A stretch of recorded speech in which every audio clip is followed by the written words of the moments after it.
What's going on is Anton from AntonDaniels.com. I appreciate you guys for continuing to rock with me. Thank you for tuning in for another edition of the Millionaire Morning Show. I am your host, Anton Daniels. What up, what up, what up, what up, what up? What's going on to my friends and my family in the building? I see y'all. Chris Cunningham, Jesse Xavier, Treese, Mrs. Crow, Crotty Shetty.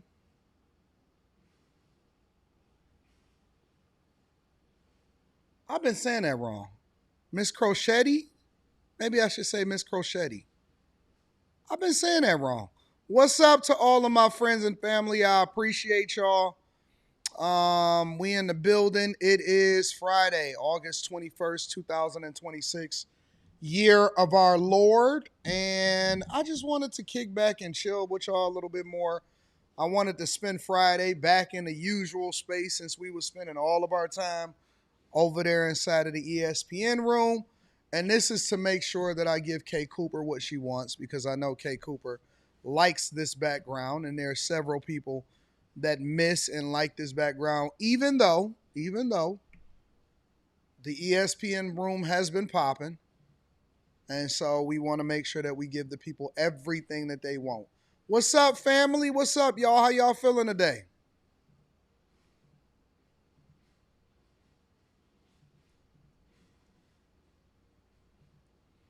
What up? What's going on, y'all? Tell me how y'all feeling this morning. Good day. What up to the Chasers? Are y'all in the Patreon? Love it. Thanks, AD. I got you, Kay Cooper. I like this room better. Do you, Fa Brown? Well, I guess that's not a bad thing, right? Like, if you think about it, it's on one side of the spectrum. It's like if one was just obviously way better than the other as far as what people say that they like, then on one end it's like, well, maybe something wrong with the other set.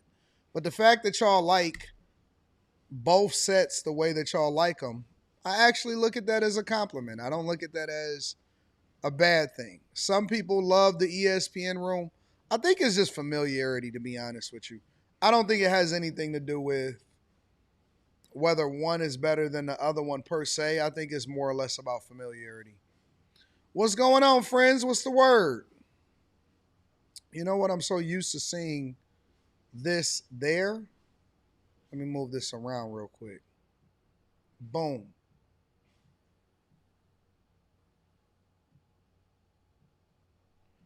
What up, y'all? What up? What up? What up? What up? What up? Chris Cunningham talking about we back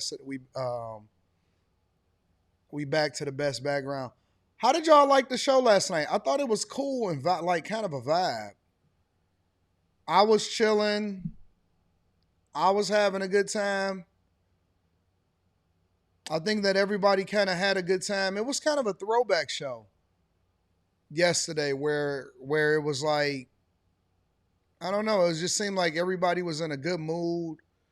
Um I don't think that anybody had any kind of disposition or anything. I want to jump around a little bit today also. I want to address the national debt. I want to address a different perspective from a woman in Gary. I also want to tackle the Karmelo Anthony conversations and stuff like that. And I want to go from there. Are y'all not a part of the Patreon? If you're not a part of the Patreon, if you're not meeting me in Dallas, then make sure you holler at me in Dallas.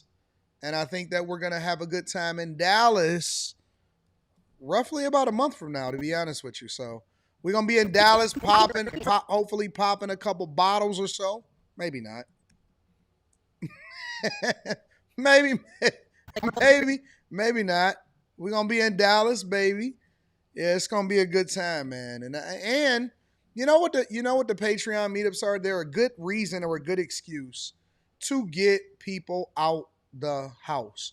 So many people have to have a reason to come out of the house, whereas me, I'm out the house. I feel like I'm out the house on a regular basis. Um, so yeah, man, good energy, good time, good vibes, good all of that. And so we in a good space. We're gonna continue to run it up and take care of business. And hopefully everybody is in a decent mood. I have to go and meet with some people. I'm gonna just say some people later on this afternoon. And one of the reasons that I got to meet with some people later on this afternoon is because I like to be candid with you guys, and I like to tell y'all what my honest to God thoughts are. One of the reasons that I think that we thrive on this platform, that we thrive on this show, and that the people love what we do here is because I like to be honest with you guys. I like to be absolutely honest. And I did, Charles Watson. Thank you very much. I like to be honest with you guys. And so, in my effort to have a lot more transparency and honesty and to lean more into my emotions, I want to tell y'all what I'm thinking. And that's one of the reasons why I have this platform. I've been feeling like something bad is going to happen to me lately. I don't know why. I don't know what. Like, I've been feeling like maybe I won't make it to next year. And it's nothing wrong with me. Like, I don't have any ailments. I don't have any problems, any issues. I don't have any cancer or nothing terminal. But it's really just a feeling and a sensation. And that's one of the reasons why I've been like really, really dedicating myself to several different things, which include like I always have a lot of different doctor's appointments. It's like anything that's wrong, anything that I sense that may be wrong with me, or if I mention it to the people that surround me, they automatically start trying to, schedule doctor's appointments and stuff like that. And so I've been going through the whole thing of making sure and doctor's appointments and making sure that I've been working out more and healthier and getting more sleep and maybe not showing up as much on after hours because it's almost like this thing that's in me. And I get it. And it's not the first time that I've ever felt it. I felt it at different points in my life. And it almost gives me like this sense of urgency. So as a result, I'm just telling y'all listen. I'm not talking like anything. I'm telling you what my thoughts have been, what my thought process have been lately. And the reason why I have been going through so many doctor's appointments and I've been getting checked out and I've been prioritizing health and all of that is because this is the way that I've been feeling. In addition to that, I have been making sure that all of my affairs have been in order. So I've been spending an extraordinary amount of time linking up with lawyers, making sure that, you know, insurance is what it's supposed to be, that everybody has. The reason why I'm in such a rush, for example, to finish these 4 projects is because these 4 projects, well, 3 of the projects, one of the projects is a rental property, and then 3 of the projects were rental properties, but they are going to be allocated towards other people. So I want to make sure that people that are close to me are taken care of, that they all have properties and that they all have houses, all of that type of stuff, right? And so I don't know what it is, and I don't. And the reason that I'm saying this is because I want to know if y'all have some of those same thoughts sometimes, and if so, how do you deal with it? Like how do you adjust? I need some lotion. How do you adjust or how do you deal with it? Like, do you just brush it off? Do you feel like you need to get affairs in order? Do you think that it's a warning that we need to take care of business? Because I think that the bigger conversation is, do we really have our affairs in order, or are most people, you had that the feeling from December to June due to health scares, are most people unprepared if anything was to ever happen? Listen, freak accidents, things like that happen on a regular basis to people, and people don't have their affairs in order. I cannot tell you how many times the last meetup got you on the travel. I can't wait to see you again, Keisha. I can't tell you how many times that I'm pretty sure people, these stories that we do on a regular basis, people um go out every day and they think it's a normal day and they never come back home. It don't have to be a health scare, it could be an accident, it could be a lot of different things. And I'm wondering, do we really have our affairs in order Cause that is probably one of the things that I think about the most. Like I play out different scenarios. Oh man, do my people got enough money to be able to never worry? Are they financially savvy enough to be able to leverage the money that I leave them and the resources and the assets that I leave them to where they never have to worry about anything? You know what I'm saying? Like I think about that. I don't know if anybody is thinks about that.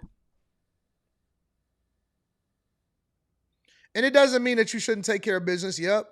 I am in a gym. Yep. I'm drinking only water nowadays. Well, at night it might get a little liquory.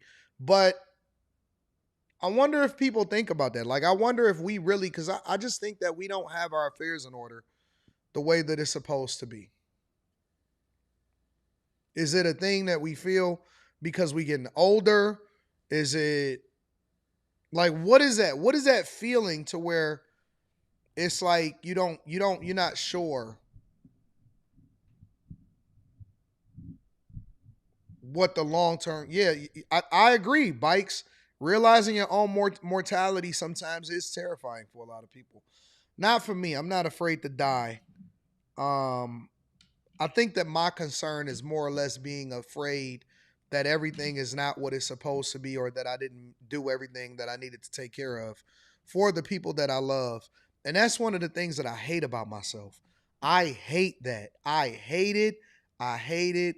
I hate it. I hate that about myself because I feel like I spent my entire life focusing on what everybody else got to get taken care of and what everybody else needs. I hate that. I hate that. I hate that. I hate the feeling that, man, I have to spend all of my waking hours making sure that everybody is taken care of. That I It's such an unfulfilling emotion because you never feel like you ever did enough. You know what I'm saying? Like, let's say, for example, you got this together and you leave assets, you still be thinking, like, well, what if that's not enough and you want to do more or you got to take care of more and stuff. That's an overwhelming feeling that I have. And I would like to explore these type of conversations more. I'm not sure if the sector is mature enough for us to be able to have these type of conversations, but it's a thing.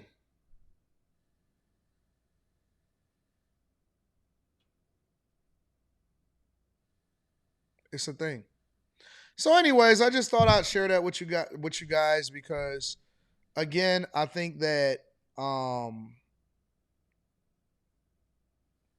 it's just something that I'll be thinking a lot of times. It's something that I'll be feeling, and I've been feeling it a lot of times at different points in my life. And I wish I didn't feel that way, but maybe it's a way for me to make sure that I kick things in a higher gear and not be laissez-faire with my affairs and the things that I have to take care of versus, being a lot more intentional and taking care of business. Yo, let me give a shout out to my dog Keon Bell. Shout out to Keon Bell. I appreciate you. Spencer Campbell. What up, Spencer Campbell? AD, the Daily Wire made a movie, Lady Ballers. All right, I'm gonna check it out. Mike that dude, what up to Mike that dude? I appreciate you. And my dog John Teal, what up to everybody that supports the platform?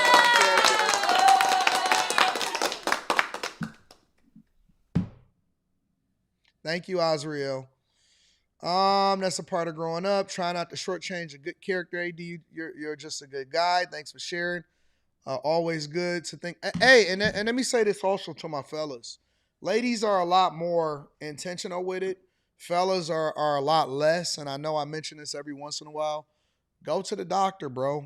Get you a life insurance policy. Go to the doctor. Um,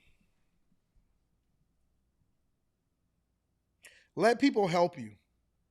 I have a hard time letting people help me and feeling like I can do everything on my own, and I don't want no help from nobody else. But I got some really dope people that's very stubborn and very um, headstrong, And so, you know, let people help you. Allow for people to add value into your life. All right? All right, cool. I don't have any bad news. It's all good news. The weather is good. Life is good. We woke up today. Today is another opportunity to run up a bag and take care of business and become a bag chaser. So if you're not a chaser, make sure you tap into the Patreon. Link is in the description. Yeah, man. Eric OG, what up, Eric OG? I appreciate you, big dog. Thank you, my friend. Thank you for supporting the platform with the 20 ball. Johnny, what up, John? John says, after turning 40, I feel the same way you feel. I got my will and trust together and took out extra insurance policies for my children. Yeah, man. And it is. It's hard to think about your own mortality, I think. But it's harder to think about what would happen if you're not here and you didn't take care of your business. What up, Ange? What up, Desiree? What up, DJ Ace? Jesse? What up, everybody in the chat? Rob? AD, did you see the tornado that hit Long Island? No, listen, if y'all want me to cover certain things, I got different things, obviously, that I can navigate through on the docket. Again, I like to let Fridays be a little bit more chill.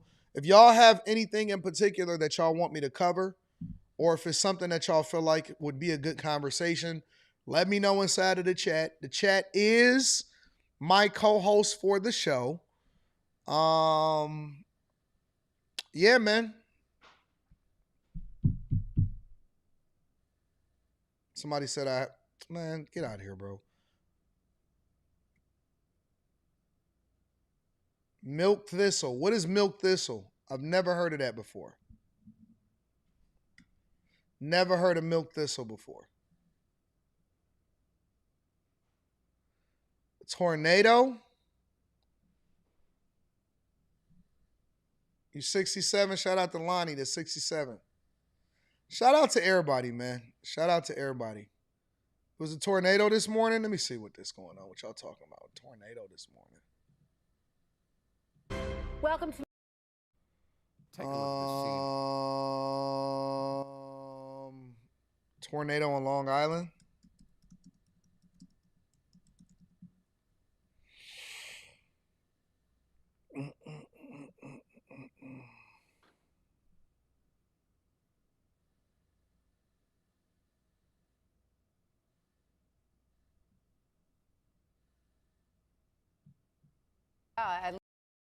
Let me see what's going on out here in these streets. Tornadoes. We've got some astonishing storms. All right, let me look at this up. You know, I don't like the audio that a lot of these people upload to, so a lot of times I have to pull the audio down myself. We'll get to the tornado in a second. First, let's start over at Gary and see what's happening over at Gary. Again, make sure you guys hit a like for the algorithm, subscribe to the channel, and turn on your notifications. Hopefully you guys can hear me. There's a lot of traffic up and down my road. My neighbors got their generator going. There's a couple things I want to address, and I want to start off by saying that number one, I live in Gary, Indiana, born and raised, lived here my entire life. I am also on day 10, no power, no water, and no generator. The noise you hear is my neighbor's generator. Don't have one. The lights that you think you might see in my background are my solar panels reflecting off, so don't even try. There's a few things I need to address because I'm so sick of seeing all these Gary, Indiana videos, and it's really starting to piss me off.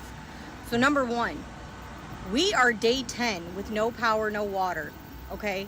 Some people have water, but no power, just leave it at that. Surrounding cities around us are also on day 10 of no power. So why do we, from all the videos I've seen, have it worse than them? They're in the same situation that we are. I've also seen a lot of videos about like, who's out there helping Gary, Indiana? Oh my God, nobody's out there helping.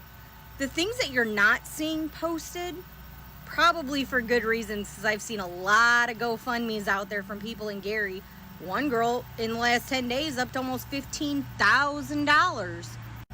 You're not seeing from any of those videos that we have the National Guard out here. We have linemen from multiple states out here working round the clock, posted up at our South Lake Mall. We have tons of community postings talking about hot breakfast, hot lunch, hot dinners, food trucks giving away free food, places to charge your devices, places to shower.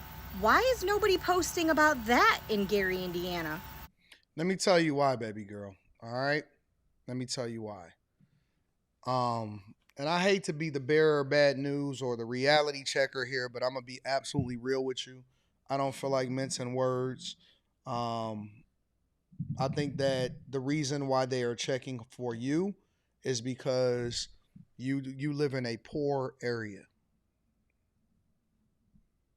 There's multiple reasons why they are making conversations, and instead of you looking at it as a bad thing, I think that you need to look at it look at it as a good thing, because it's actually out of good measure and people actually want to help you.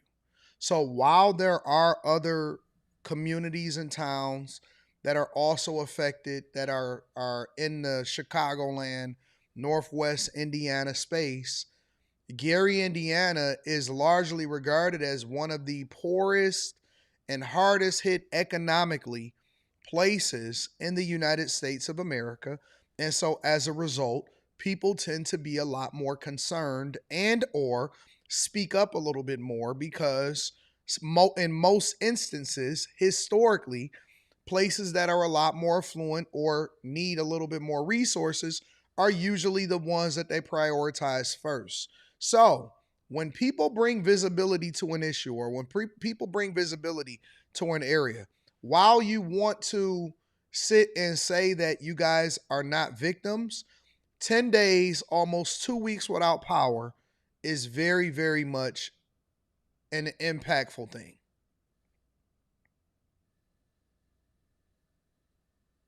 That's a big deal.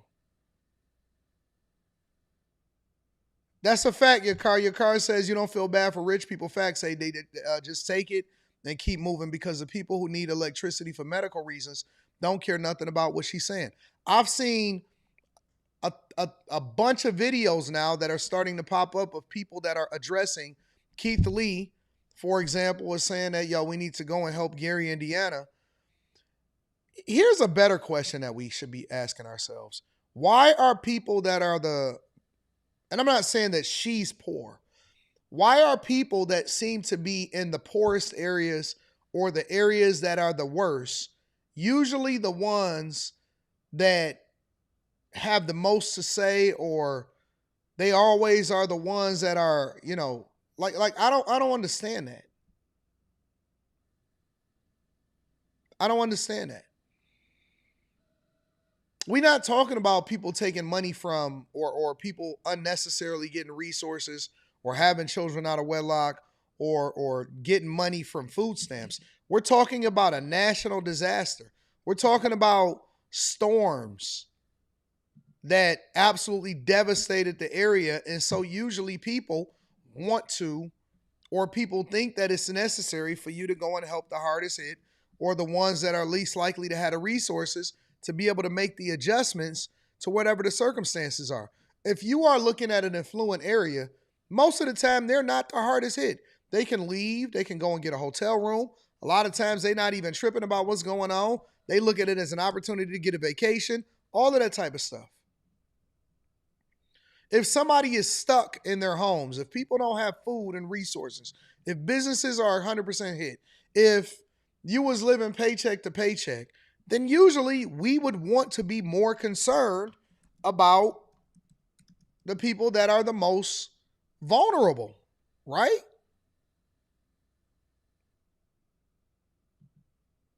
You know what else I've noticed also about people that have versus people that don't have? And then this is real. This is 100% real. One of the things that I notice about people that have versus people that don't have is the people that don't have are usually the most prideful. Rich people, like people that really got it, even billionaires, they can't wait to get to get something subsidized. They won't even build a new business until they go in and have a conversation with the city and say, hey, listen, what can you do for us? Because we bring in this many jobs, we bring in this many resources, we're going to be helping out this area, we're going to be helping out the community, all of this stuff. And because we're contributing, we also would like to get something in return because we think that this benefits the city. So while at the same time that we're benefiting the city, we also would need for the city and the taxpayers to be able to pitch in. Rich people don't have no problem making sure that you know the value add and making sure that you also get, hey, come on. Chicago Bears is literally playing poker with Illinois, the state of Illinois, the city of Chicago, and Indiana. And they saying, listen, who got the best? Who's going to be in the best position possible? What she is highlighting, even though she's not running in the Victim Olympics, so we want to give her a little bit of credit on that. With the way that she's talking, right? This, in my opinion, is a demonstration in the difference between the mentality of those that are of an abundance mindset and those that are under a duress mindset.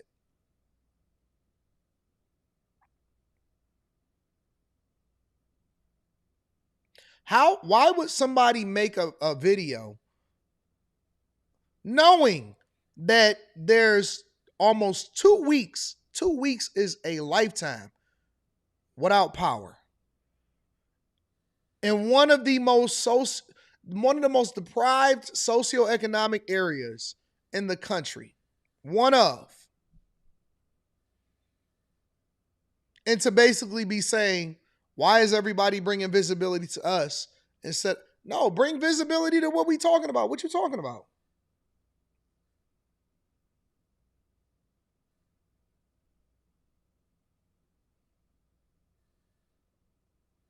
People that have, they trying to figure out, I'm keeping it 100 with you. People that have are trying to figure out how to keep more of what they got. And I'm not saying that you shouldn't be generous, but what I am saying is when certain situations happen, you should be very, very mindful of what you're saying because sometimes you can cut off your own blessings. I used to be like that. I used to be like, oh no, I got enough. Oh no, don't help me. Oh no, get out the way. Oh no. I remember one time a few years ago, people were showing me love on a platform and I literally ended the stream and I was like, y'all not about to be looking out for me like that. I get what she's saying too, Fi Brown, but what I'm also saying is accept the help. Accept the help. When people are trying to do something for you, when people are trying to bring visibility so they can get the most resources over to you, accept the help. Again, this is a difference than somebody that's a lifetime on social services. We're talking about a natural disaster, and now you guys have been without power, and we need to make sure that you guys get back on your feet, accept the help.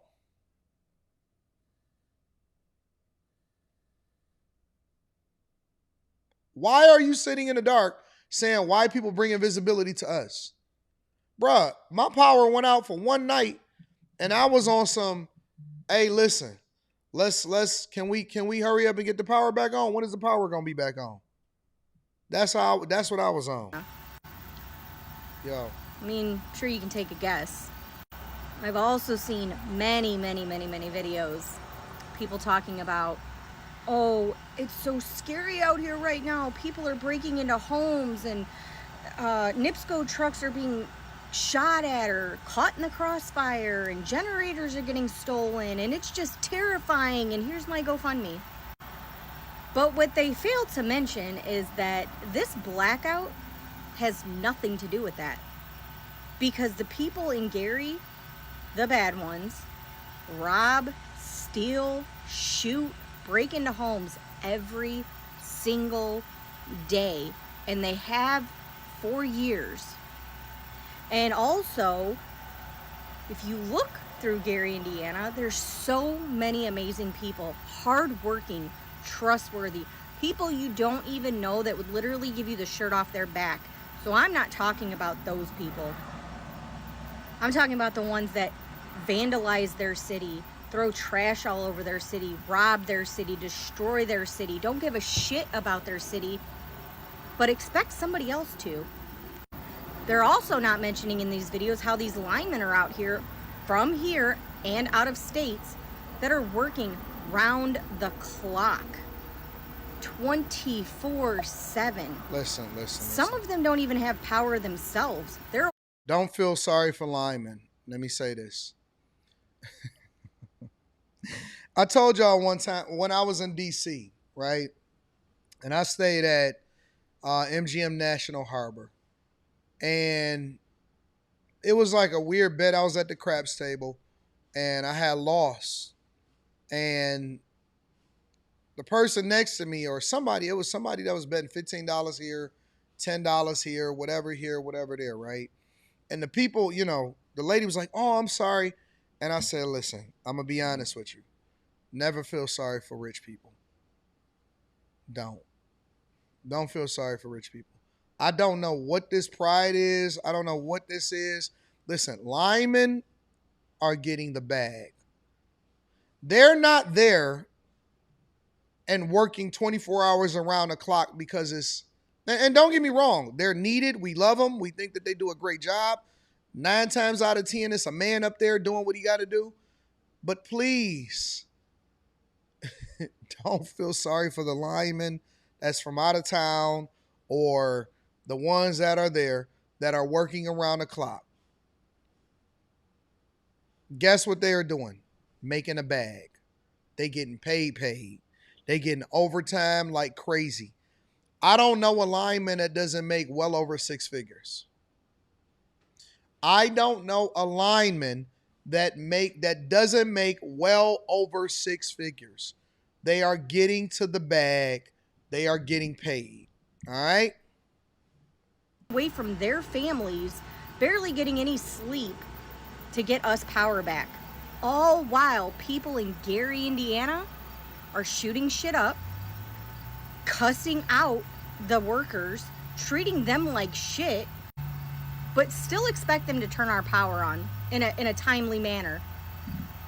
Ask yourself this, and you're full of shit if you say you would do it. You would literally go to a community that's just shooting fucking shit, shooting shots, shooting at people, risking your life to get power back on? You would not. So the mayor put us on hold for a little while, and that's why we kind of got held back a little bit. But the point is, no one's talking about all the good that's actually coming out of Gary, the things that people are doing, the people out of states are doing. It's just all woe is me. No one's out here helping Gary. No one cares about Gary. Blah blah blah. Gary is not the only one on day 10 without power and water. Stop with the bullshit. Seriously. I looked up how much linemen make. All right, electrical linemen in the United States of America. Due to hazard pay, storm restoration work, and extensive overtime, many experienced linemen regularly clear over $150,000 to $200,000 a year. Listen, look, it's jobs out here. It's some. If you are a person that actually wants to work, I know a lot of people, are lazy as hell. They don't want to get out there. They don't want to do anything. They don't want to actually take care of business. They're not on top of things. If you are a person that wants to work, if you want to be working the control tower, if you want to become a lineman, if you want to become an electrician, is it dangerous work? Yep. Is it physical? Yep. But it's experienced linemen. I have one in my family that clears over $150,000 to $200,000 a year. They get to the bag. They take care of business. They get to a bag. Linemen in SoCal make over $300,000. I believe it. I don't think that that's even unreal. I don't think that even for a second that they not getting to a bag. It's jobs, it's opportunities, is money to be made. That's why they travel. A lot of people will be trying to figure out, well, why are linemen coming in from other cities? Nigga, they travel because they getting paid. They running up a check. Real talk. A lot of them have habits too. Let me throw that in there. A lot of them make so much money and they be out so much and all of that stuff that they be having habits.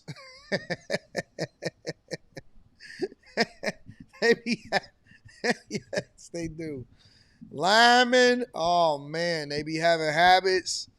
They be getting to the bag and they be running up a check and they be having all kind of habits. Don't sleep on linemen. Don't sleep on linemen at all, bro. But yeah, take the help. I don't think that it's anything wrong with taking the help. Get to the bag, take the help. And when something happens, especially that's out of your control, take the help. Take the help. Make sure you guys hit a like for the algorithm, subscribe to the channel, and turn on your notifications. Thank you, P. What up, P? I love your hair, too. Good morning, Mr. Anton and the Bag Chasers. Definitely get your estate in order. Health checkups as you're doing. Be encouraged and meditate on Matthew 6:34. Basically, don't worry about tomorrow, for the day will take care of itself. I'm on it. Jerome says, Pastor Lorenzo Sewell, Dearborn, Michigan meeting. He put the Holy Ghost on him. I'm going to play that. I'm going to get to that because We've got some astonishing storm video from the Northeast. Astonishing is the word. It shows a tornado. Look at this on New York's Long Island, a rare sight in this area. A beach club was heavily damaged. That was one of at least 3 tornadoes reported yesterday. The system dumped up to 7 inches of rain, causing flooding from Ohio to New Jersey. It was so nasty last night. Some people had to be rescued by boat. Jared Ochacher is at the scene of the tornado damage in Atlantic Beach. That's near New York's JFK Airport. Jared, good morning to you. Good morning, Gail. This is a rare sight in New York. Tornado damage along the beach. Right behind me at a beach club, you can see the beginning of the destruction. Benches flipped over and cabanas torn to shreds. But police say the worst of the destruction is closer to the shore in an area that's been blocked off. That is a tornado, and oh my God, it is spinning around. Is that normal? Is that normal?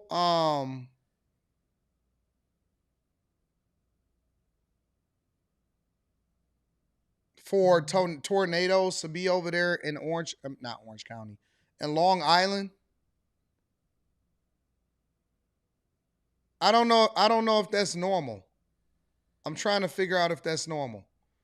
Because like here in Michigan, like we may have a tornado or two or whatever, but we don't usually get them crazy like that. You know what I'm saying? Like it may be in like upper Michigan, somewhere middle of Michigan. Maybe it'll be out west a little bit more. But we don't really get tornadoes like this. And I'm wondering if this is a little bit more, like if this is, do y'all get tornadoes in this area every once in a while? Y'all saying no? Yes, but really rare? Dangerous storms hammered the East Coast yesterday, churning up this waterspout just east of New York City. Witnesses reported it came on shore, turning into a tornado. Another tornado coming in. Response to the Sun and Surf Beach Club. It destroyed rows of cabanas at this beach club on Long Island, leaving behind a mess of splintered wooden beams and lawn chairs. It was over in like seconds, though. That was it. By the time I kind of opened my eyes, it felt like everything was gone. Like the roof was gone, everything outside was a mess. Matthew Stark says his family have been coming to the Sun and Surf Beach Club for decades. My cousins just brought down their newborns, so that's like another generation, able to see the beach club, and now it's, it's gone. The fire department estimates at least 100 people were there when the storm hit, but nobody was seriously injured. Just by the grace of luck that a lot of people weren't hurt here, because this beach club is a very popular place during the summer. The same storm flooded streets in Brooklyn and northern New Jersey, leaving cars stuck in rising water, and also flooded subway stations in New York City.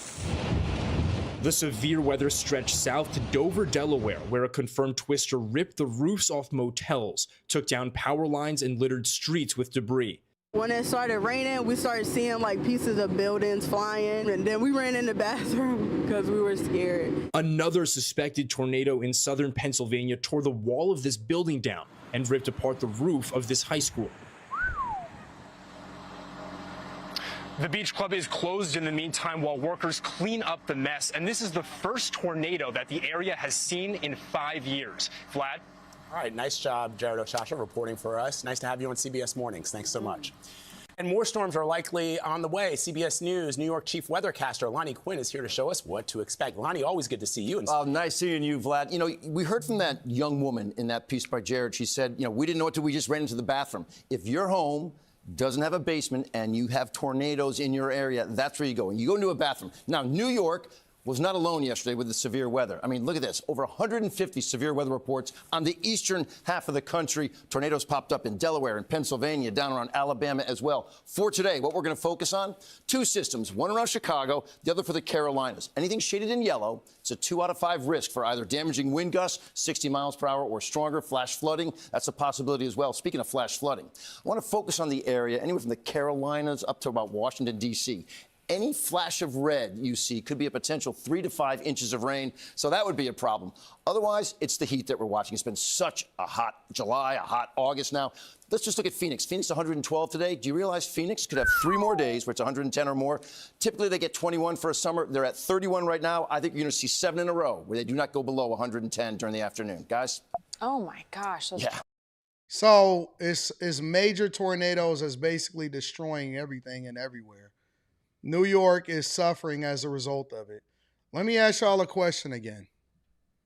And I'm just asking a question because I'm trying to understand where we all stand on these conversations. Do y'all believe in climate change?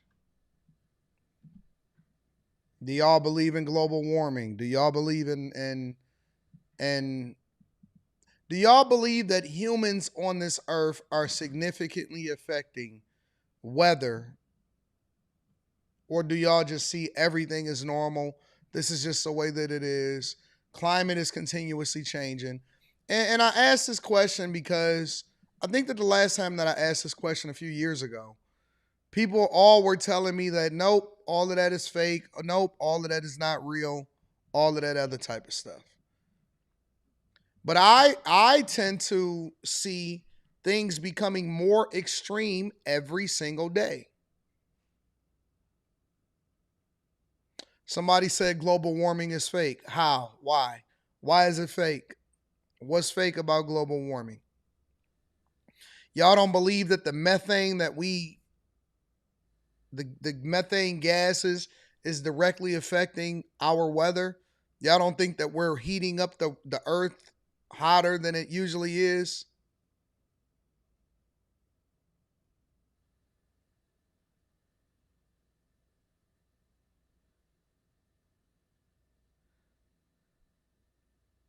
No, the earth is going to... Okay, so wait a minute. Are y'all seriously telling me that there is no effect from what we do on this earth? That everything is just doing what it's going to do because that's just what it does, and we don't have any impact on the climate itself?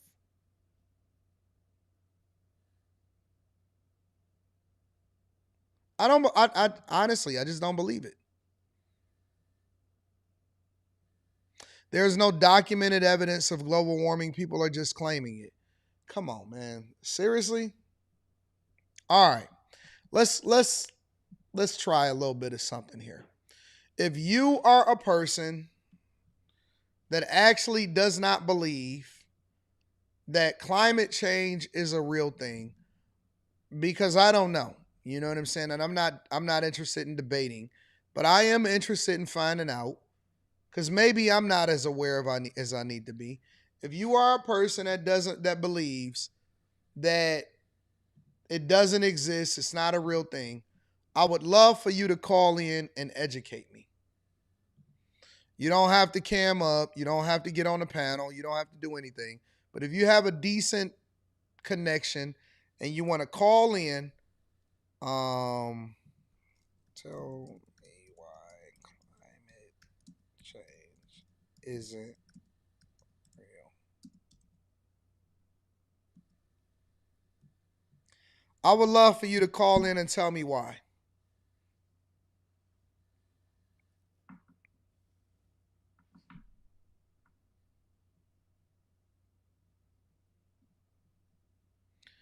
I believe that it is. I think that some people are picking and choosing based off of Republican or Democrat talking points. People don't want to be classified as tree huggers, all of that type of stuff. I would like to know why y'all think the way that y'all think. And again, you don't have to cam up. You don't have to do any of that type of stuff. I'm not tripping about that. But I would like to get your thoughts, especially since it's Friday. I would like to get your thoughts on why you don't believe. I don't want to hear from the people that do believe it. It's in the chat. I just dropped the link in the chat. I would like to know why you don't believe that climate change is a thing.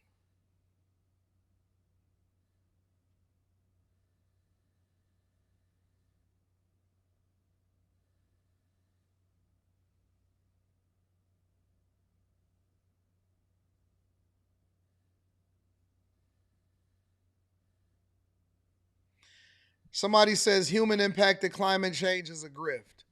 I let me tell you what I think. I think that that is one of the most overused words, and it is now one of the words that I'm just so over, bro. I'm so over the word grift. I think that when people use words that are popular on the internet because they heard other people say it or because it's just popularized within a culture, that is the biggest sheep mentality example that I can ever that I could ever hear. Like y'all got to come up with some. Y'all got to get your own ideas. Y'all got to think for yourselves. Y'all got to start having your own perspective. Stop saying most of y'all just saying a word. Y'all just saying anything. Grift. It's a grift. Grift. Bruh, what are you talking about? They don't know, Keisha. They just be saying the words. They don't know what they saying. They don't know why they saying it. A lot of times they just say it. Oh, grift. Man, I'm like, oh man, here they all right. Internet found another word that they like. They gonna wear this one to the death.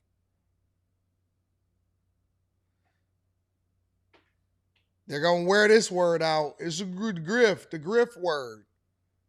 Griff. I was saying yesterday that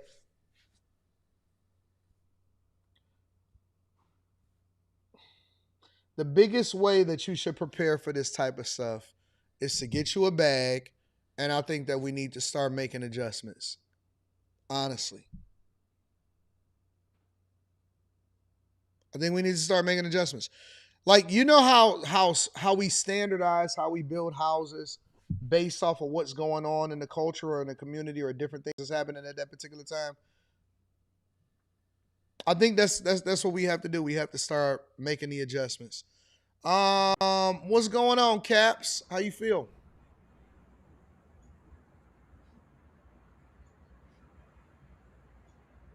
Can you hear me, Caps?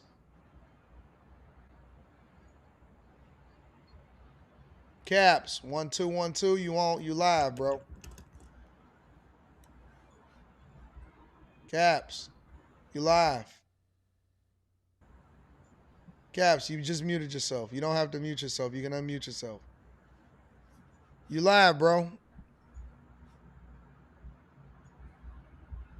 Caps 1212. You live, bro. Hey, can you hear me? Yeah, you gotta listen, Caps. You gotta turn off your turn down your what you watching me on and listen to me through whatever it is that you listening to me. It's a slight delay, bro.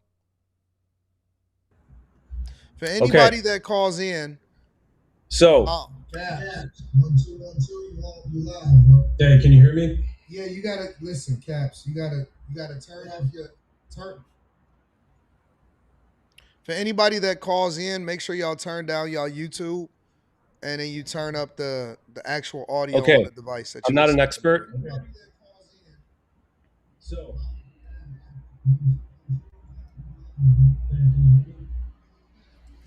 Okay, there's a slight delay. I'm not an expert, but the sun is the largest factor.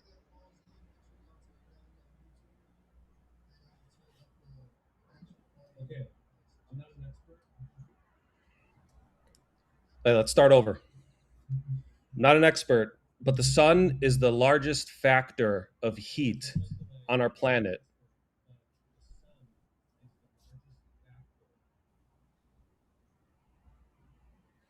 And there's been core samples that the Earth has been warmer in the past in cycles.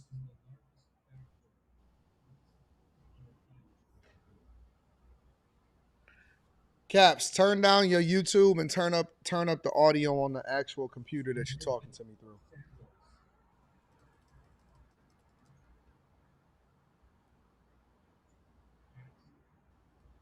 In cycles.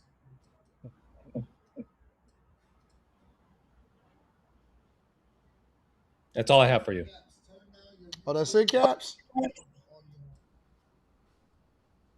Caps, you on a delay. It makes it a lot more difficult Yeah, for me to talk to my you. apologies, but yeah, but if I made myself clear, like I said, heat, the largest factor of heat is the sun.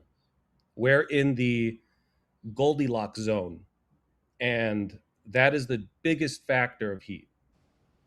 Hmm. Well, what about all of the other things that contribute to it? Like, you don't believe that we as humans actually also contribute to it, even though the sun is the biggest factor itself? I do believe that humans contribute something, but Mhm. that's up to debate. Think about it this way. What if a giant volcano erupts somewhere on Earth? Okay. And I'm a marketing professional. I do graphic design. I'm a photographer. I'm a licensed drone operator. I like to watch documentaries. I'm 42 years old. I've been watching History Channel all my life. I Okay. watch, you know, content on YouTube now, which I think is better than anything on TV. But if a giant event happens on Earth, I mean, that is going to be, I believe, is going to be a multitude of more damage than anything that we've done so far. But what about what we can do to help prevent it? Um I mean, we do farm animals for human consumption in mass. Um the methane that comes from that, I think that's a real thing. Like, scientifically, that's a real thing. We do make sure that we do things that contribute to it. We build in a lot of data centers. Um, the polar ice caps are melting at a record rate. The population is growing. We are cutting down more trees while at the same time less carbon is being trapped. You don't think that all of that stuff actually is a thing too? Uh, yeah, possibly. Do you know what the largest um, factor of carbon absorption is What? on Earth? Water. So the Really? ocean, yeah, the oceans capture. It's a cycle, but the oceans will absorb all that carbon. And then what happens to the water? It cycles through the rain and comes back down and cycles all over again. But I'm this is not an just expert. That's why I'm asking everybody to. yeah, these are I'm just asking like questions. simple facts that I've kind of picked up on over the years. But the way I think we solved this is we use more energy in this way. So right now we're using fossil fuels. If we start cutting that off and using like green energy is proving to not output as much energy as fossil fuels. So as a human species to get past this, we have to use the energy that we have now to figure out a solution to minimize that in the future. If we To start cutting minimize the ourselves, amount of what? The amount of, well, part of the reason that green energy isn't green is because we're still leveraging fossil fuels and resources from the earth in order to generate it, right? And even to build and manufacturing the equipment that ultimately we use to, do the green energy. All of the materials, all of the actual equipment, all of that stuff, it still takes fossil fuels and that type of stuff in order for us to do so, right? But at the same time, while it doesn't have as great of an output when you're talking about fossil fuels or natural gas, right? At the same time, part of what a technological advance is to make it much more efficient and to make it make the output a lot greater, right? Isn't that why we evolve? Isn't that why we, continue to leverage the energy in order to do so? Yeah, I believe so. I just think that if we don't use the energy to solve the problem now, we're never going to be able to do it with a lack of it. Hmm. I hear you. I got you. How about this? And I don't know the full statistics, but I do know that in the past, during the dinosaurs, oxygen levels were at a higher percentage, maybe about 24, 25%. Hmm. And the earth was hotter too.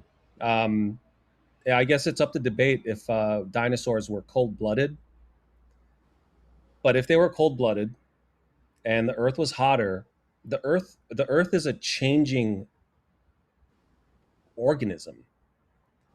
who That's who are we to say what normal temperature is? We don't have records that go far enough, except for the core samples that they find in Antarctica and in the North Pole, hmm do show that the planet was hot and was cold, and it cycles over and over again. So we're at a period of a hot period right now. We're very fortunate that we don't live in an ice age, but eventually, in tens of thousands of years, that could change. I got you. All right. Listen, I'm with it. I don't know enough about it to actually speak as intelligently as I would like to about it. I haven't studied it the way that I feel like I probably should have. But I appreciate you. Thank you. Thank you, Caps. One more thing. Yeah, we would all like to be more educated, but if we have um, people that have, bad intentions and want to get their own way, they're going to tell you what you want to hear. Yeah, They're going to, change the narrative, and ultimately, we just have to trust each other. I appreciate you, Caps. Thank you, my friend. I'm a longtime viewer, and I appreciate you. Oh, I thank watch you, you every man. day.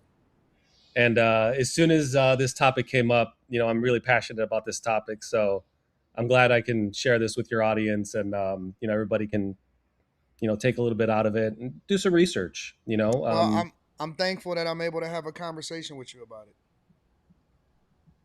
Okay, have a good Thank you, one. my friend. All right, bye. Bye. Does anybody else have any other insight or explanation that they would like to contribute into this conversation? Some of y'all don't think that dinosaurs are real. Y'all don't believe that. They was saying that. I don't remember who said that on After Hours of Room 9. And they were telling us that dinosaurs weren't real. Y'all don't believe that dinosaurs is real? Why don't y'all believe that dinosaurs is real? Man, y'all a hard crowd to please. Y'all are a hard crowd to please. They don't believe that dinosaurs is real. They don't believe in none of this stuff. I think the internet has fried our brains, honestly.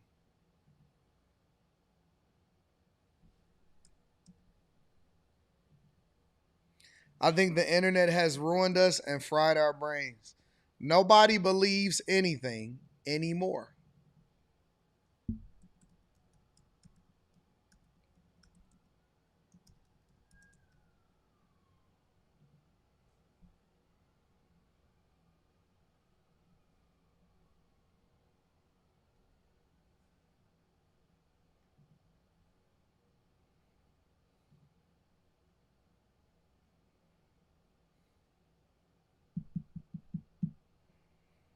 Nobody believes anybody anymore. Nobody believes anything. They think that everything was made up, that anything excavated is manufactured, all of that stuff. They don't believe anything. Believe that the earth is flat, it's not round.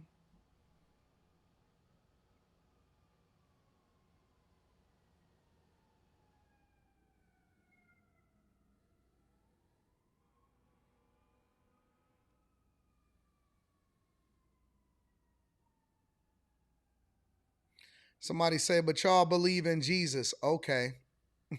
What is, I don't even, what does that even mean? Somebody said, hold on, wait. Somebody said, what did they say? Has anybody seen a dinosaur with their own eyes? No, they're extinct. That's the whole idea. Brock, Brock, you are speaking the sentiments of my heart, Brock. Seriously. Seriously. Brock, you are speaking the literal sentiments of my heart. Most people are 100% conspiracy theorists. I think that the biggest growing and the biggest evolution on in content creation is a conspiracy theorist. Conspiracy theory people, channels are exploding right now. Conspiracy theory channels are so popular. It's so popular. It is so popular. It is a huge thing, a massive thing. When you see people and they trying to tell you and they trying to educate you, and then you will ask them a question and you say, well, how do you know? And they be like, well, you just got to do your research. Or they'll send you something on Instagram. Hey, they send you something on Instagram and they be like, see, look, check it out. And you be like, what? What is this? This is on Instagram. This is the internet.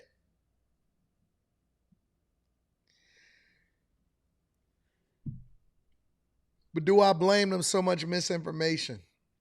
I don't know what I think about people no more. I genuinely don't know what I think about people. And then they'll have, and you know what the worst part about conspiracy theorists? Let me tell you what the worst part about a conspiracy theorist is that they'll have one win. They'll have 72 losses and one win. And they be like, see, I told you. I told you. And they'll be like, well, what about all of this other stuff? Yeah, okay, cool. So, yep, that person was a pedophile. But what about this other stuff? And what about this? And what about that? And they'd be like, see, man, you ain't hip enough. You ain't woke enough. You don't know what you got going on. Yeah, you got to know where to look.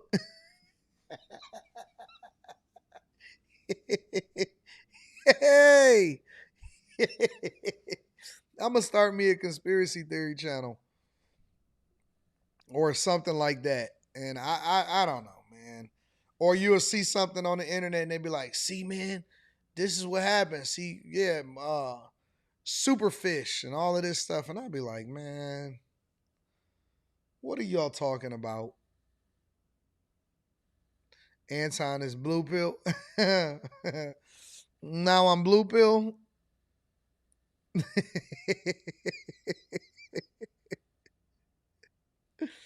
Oh,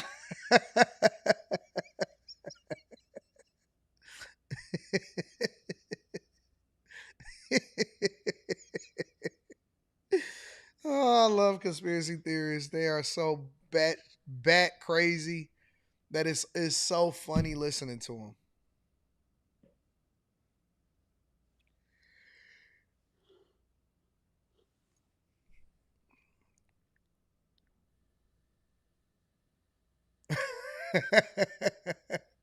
Anton, your mask is falling off. Hey, listen, and I'm gonna get to the next part of the show. Y'all gotta y'all gotta talk to me like a regular person. You can't listen. Don't talk to me in parables. Don't talk to me in parables. Don't say, yeah, man, you can't see with your third eye, your mask is falling off. Talk to me like a regular everyday person in English. And that way we can all better understand where you're coming from and why you think the way that you think. Mr. MJ Avant. What up, MJ Avant? What are your thoughts? Can you hear me? I can hear you great, my friend. Oh, okay. Good. Hey, about the global warming thing, I just feel like the Earth, well, I ain't gonna say feel, I believe that the Earth is just, it's gonna do what it's gonna do. I mean, it's gonna correct itself. I don't think we really have a direct impact on it. I think You don't it's think just that one of with 9 billion people eating, farting, farming, yelling, killing, um, sailing, everybody got a goddamn car, the smoke that comes out of the back of your car, the engines that blow up, the weapons that we make. You don't think that the data centers that we build, the water that we consume, you know, I took out some trash the other day from the right. suburbs and I threw it in a trash can. And I was thinking to myself, because I got two trash cans, and I was thinking to myself, Uh-huh. one family of three can generate this much trash, and we don't actually think that that's affecting the earth. You don't think that happens? I think the Earth is way smarter. I think it can absorb that. It it it just filters through all that. I think we're just not giving it credit. I mean, because the Earth has been here way longer than man, and it'll be here way longer when we're gone. And I think it'll just correct itself. It won't. I mean, Why? Why do you think that I it's just just gonna correct itself? I mean I mean just like the gentleman before, he was talking about how the Earth is hotter and colder and all that. I just don't think we have a we won't have a say so in that. Of course, God is in control of Avant, all of that, but Avant, you are being it's just lazy in your thinking. because I'm using somebody else talking points. No, I just think that I think because that's an easy way out. It's the easy way to not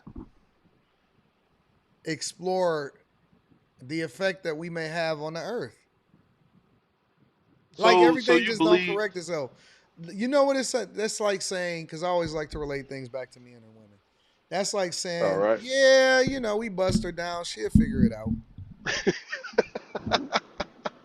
or, or maybe Yeah, or maybe not. but I mean to believe, all that other stuff, like you were saying, the numbers and all that different stuff. That means that uh, numbers can be, information can be manipulated.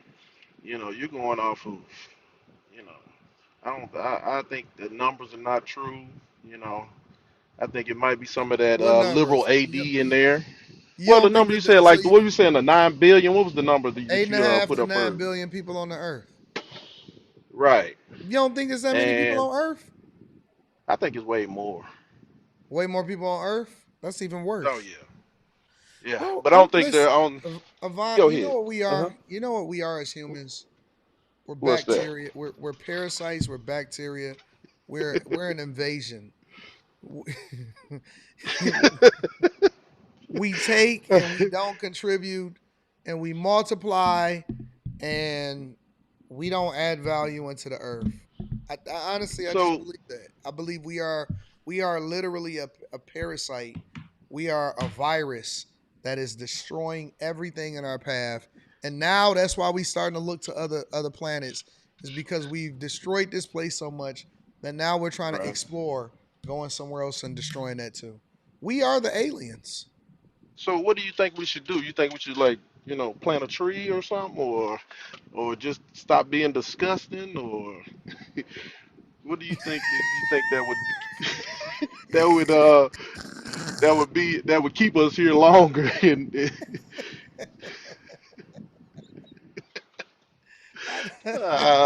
I don't think that we're being good stewards, man.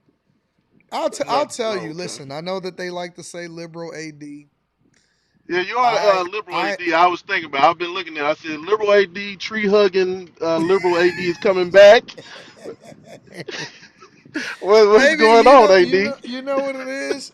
Is because Right. I maybe it's because I'm questioning my own mortality that I start to look at things a little bit differently. Every time that I question my my own mortality, I start to make adjustments. I stop using microwaves. Um, I just do stuff that makes sense to me. Okay. I be thinking to myself, maybe we shouldn't eat meat so much. Right. Maybe we should be You gonna more be humane in the way that we kill animals. What if we were an or be animal and somebody was using us for meat? You know what I'm saying? Like, you don't think right. about that? Listen, I don't look at that as being liberal. I look at that as being caring. I look at that Okay. as being a Okay. nice person. I know you're not Maybe we going should. back to liberal AD. We're not gonna push you back to liberal AD. We love you, man. We love you. We love you down here, man. We love you, man. Tree hugging AD.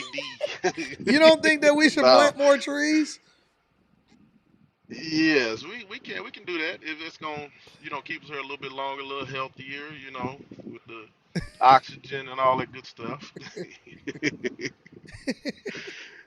Yeah, Like real but talk, like I'll be concerned about things and people, and I'll be like, man, can we come up with a better way to use concrete?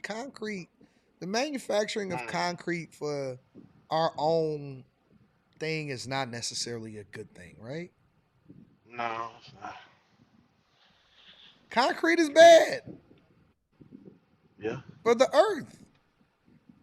Did yeah. you know that? I bet you most people didn't know that.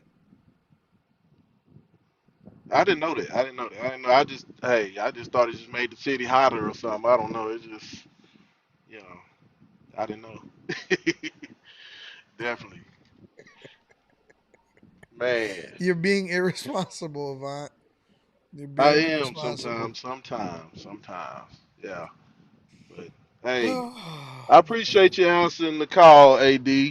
All the way absolutely, down. my I'm friend. down here in Dallas right now, so I know How people is it be down there? excited to see you You know, down there. you It's know, hot. Dallas. It's hot as hell down here. It's hot as Dallas hell. is quite gay. I'm gonna say that too.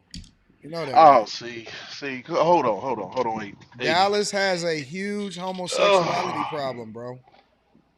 So while hey, I am that's looking forward to coming and doing a meetup because it is a central location, and I've never done a meetup in Dallas, I will say that the Sassy Brigade is out and about Sassy Brigade. strong in the Dallas area. Uh, yeah. I mean, that's pretty much every city, major city right now. Uh, but I don't be in those parts, so I don't know about that. So, uh, I don't You be in ain't them gotta be in no parts. parts. All you gotta do is No, walk no. downtown. You talking about the Sash Brigade be downtown Dallas with little poodles and uh, I'm thinking about buying a poodle for myself. get a Yorkie or something, or I'm thinking or about buying a poodle. I'm thinking, well, not maybe not a poodle, but like something small. You know, something that get the a toy. ladies Get like, one. but then at the same time, it's not as egregious when you got to deal with it. You know what I'm saying? So I'm thinking about just carrying it with me everywhere I go. I'm As talking about get maybe one of I them need an toy emotional. breeds. Them toy breeds. You can get you a man bag or something and put it in there and carry walk around.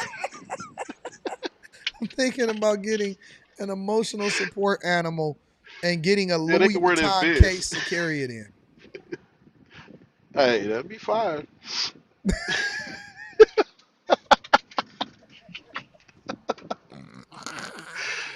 AD crazy, man. AD crazy. Hey, but don't be downtown Dallas with them sassy boys with that dog. They gonna walk up to you, AD. Ain't gonna walk up to me. Listen, I'm gonna Uh, tell you get this. that security No on them. Get matter that security on them. no matter how earthy I become, the Hmm. one thing that you can never ever convince me of is that a Right. nigga touching another nigga's ass is cool. That shit is I diabolical in every single. I ain't never. I may hug a I, tree, I, but don't I touch me, nigga. Don't touch me, bro. no, no, no, no. Don't I don't don't see. touch me in no I agree with sexual you way. 100%. I agree with you 100%. Yeah, Because I don't like that. God did too good with women to man to Y'all will look over never there big ever get me to ashy. understand that one. Never. I'll never understand it. I'll never understand that. No That is the sir, weirdest thing ever, bro. ever. But man, I appreciate your time, AD. I know you're busy, man. I love you, bro. Uh, Thank you for coming through, bro. hey, love you too, AD. Man, All peace. right, bet. Yeah. All right. Shout out to the chat. Let me give y'all a round of applause. Let me read some of these super chats and then we're going to get to the next part of the show. That's why I like. Oh, let me address this. I start this so that I can come back to it. Money Bando says, I F's with your AD, but the anti-black conservative grift is coming to an end. We got black power. Listen, bro. Listen. Y'all think that it's a thing. I don't. I believe so wholeheartedly in the fact that everybody is a human being. That's why I say that my foundation is with God, right? When you look at things through a spiritual lens, when you're looking at things from let's say Christian lens for the sake of conversation, it's hard for you to look at things based off of race. Now, I can recognize the differences between cultures and the differences between how this person do it or this person do it, or this is normalized in this particular culture and this is what white women embrace more often than not if you're liberal and all of that stuff. But what y'all don't understand is that the comforter is given to the Jew and the Gentile alike. I also understand that the reason why the majority of black people and white people are distracted is because they're using race to do so. I don't believe that racism exists in the same way that it did during the civil rights movement. And the reason that y'all continue to fall into it is because it's being taught to you. It is being taught to you, bro.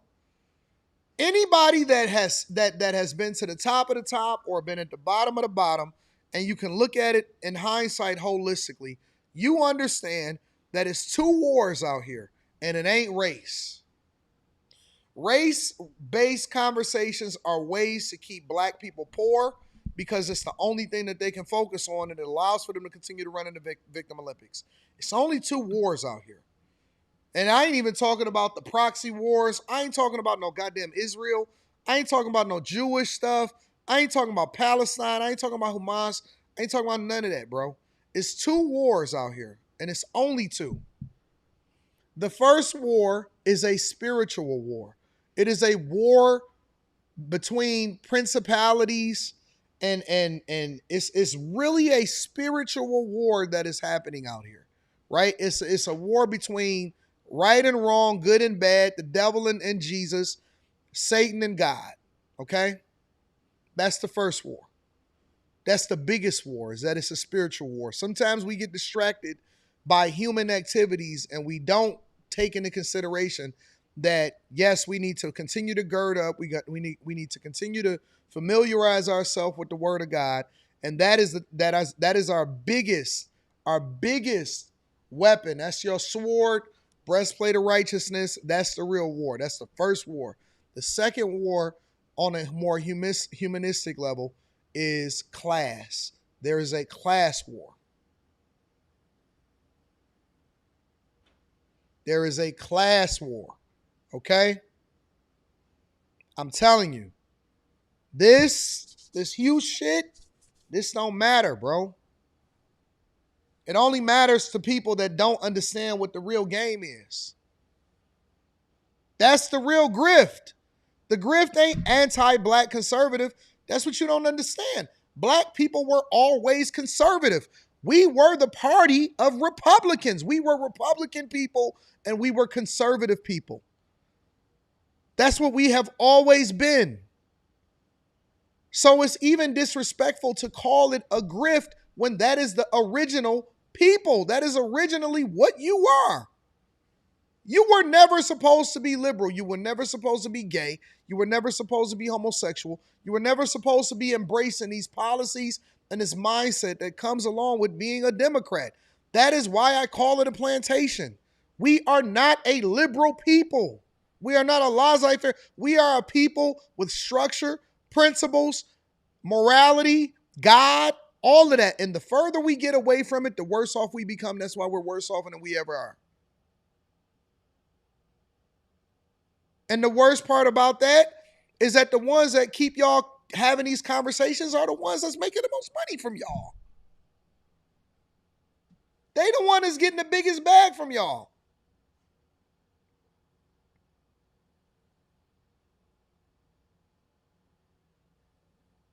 They're the ones that's getting the bag from y'all.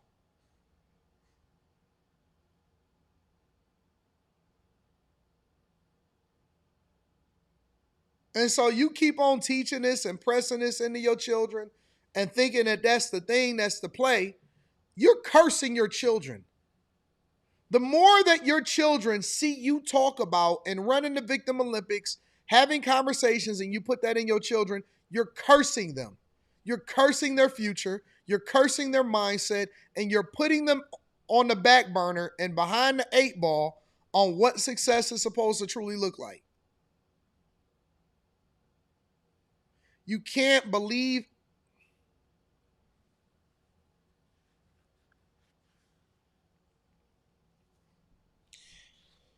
You can't be liberal and God-fearing at the same time, bro. You can't be liberal and God-fearing at the same time. It goes against each other. It's a clash. I'm going to say it again for the people that think that they in God's graces and they not. You can't be liberal and God-fearing at the same time. You want to call in on this? Sure. I'll be a huckleberry. We could have a conversation. Let me preface this by saying that I'm not arguing with nobody. I'm not debating with nobody.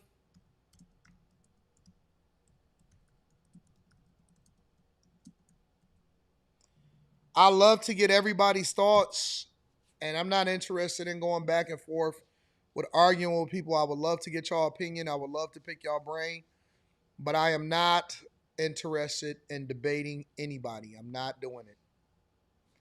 I don't feel like it. I'm not interested. I'm in a good mood. I'm not debating nobody. I just want to get y'all thoughts.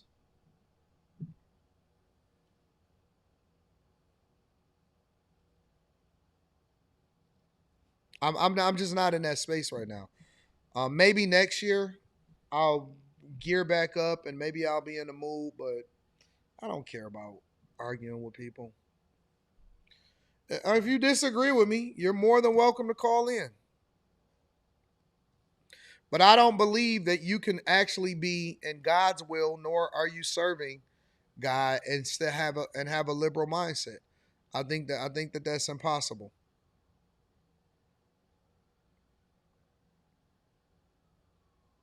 And I'm not gonna put y'all on camera. So if y'all want to, you want to call in, you want to give me your thoughts, you're more than welcome to do so.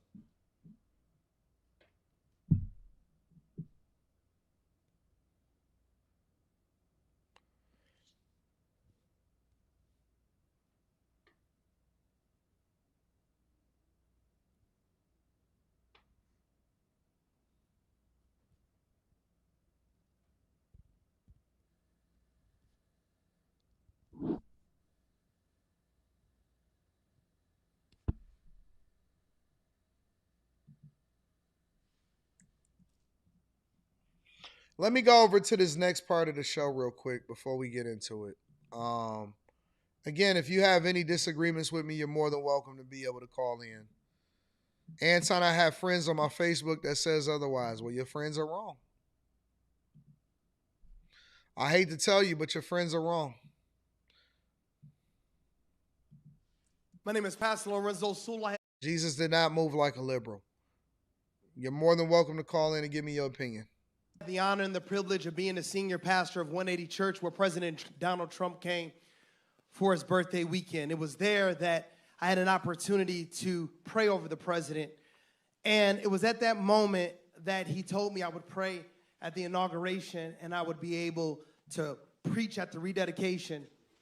The reason why I'm here today, because Dearborn, in all of your prosperity, in everything that you've done, the spirit of Hubbard is still in this city. Who? The spirit of racism still dwells in this city. This is a city that has prospered with your mosque and your call to prayer. But yet it's on the back of my people. It's on the back of black people that we have funded everything you do. You look down on us. Your police enact injustice on us. And when Jake Lane talked about Jesus, he was assaulted because you are not up under American law. You are up under Sharia law. That is the reason why you have made no arrest. You laugh. You are 3 generations of racism in this very city. You know it. You have seen what has happened in this city. And it is my people that have funded you. It's my people that made sure that you have what you had. And you spit on us, you degrade us, but you're only 1% of this nation. We are not a nation of Muslims. We are a nation of Christians. We are one nation under God, indivisible, the God of the Bible, the God of the Lord Jesus Christ. That's the God in whom we serve. I want you to prove to me we're not up under Sharia law. Will you denounce, Councilman O'Reilly, will you denounce Sharia law? Will you denounce Sharia law? Will you denounce, I know you won't. Will you denounce Sharia law? Abraham, you went to Hillsdale. Will you renounce Sharia law? Will you renounce Sharia law? America, we have lost this city. This is a city that is no longer up under American laws. We are up under Sharia law, and we will not have it anymore. Enough is enough. All right, let me read this because I want to better understand what I'm looking at before I get into it. All right. This is what Sharia law is according to the Council on Foreign Relations and the BBC. All right. Sharia law is the religious and moral code of Islam derived from the Quran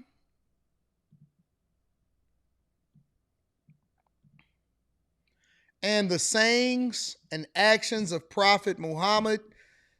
It guides Muslims on how to live a moral life, covering personal daily practices, ethics, and family life, as well as broader social and legal rules. All right. The word Sharia means path to water, representing a clearer way of life. Broad guidance. Most Sharia focuses on personal duties like prayer, fasting, charity, and honesty, rather than strict court rules. Human interpretation and legal rulings by scholars are known as fiqh, which turns broad religious ideas into specific legal advice. Now, the application of it, it goes into that according to the Council of Foreign Relations. Millions of Muslims now follow Sharia principles voluntarily in personal habits, diet, finance, regardless of where they live. Family and civil matters in some nations, official courts use Sharia for family laws like marriage, divorce, and inheritance. National law, few countries use Sharia as the primary base for all state and criminal laws, which varies widely in practice and interpretation around the world.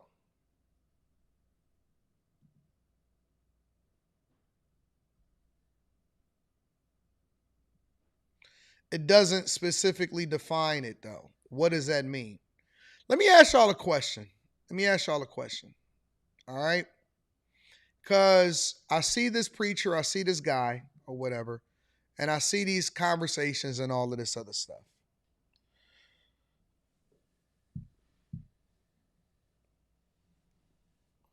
I'm going to first talk to black people. I'm going to first talk to black people. And it's just a question, and I would like to get y'all opinion on this. What, because similar to Christianity or similar to people that read the Bible and interpret the word of God, there's different sects, right? And when I say sects, I'm saying like you may have somebody that are evangelical, Pentecostal, Baptist, non-denomination. There's different people that implement the word of God differently when it comes to their interpretation of it. All right. When I look at the Muslim culture and I look at Muslim people that practice the Muslim faith, where do you categorize the Nation of Islam? And I'm looking to the chat and I'm trying to better understand the chat so that I can have a full conversation about this. Where do you categorize the Nation of Islam?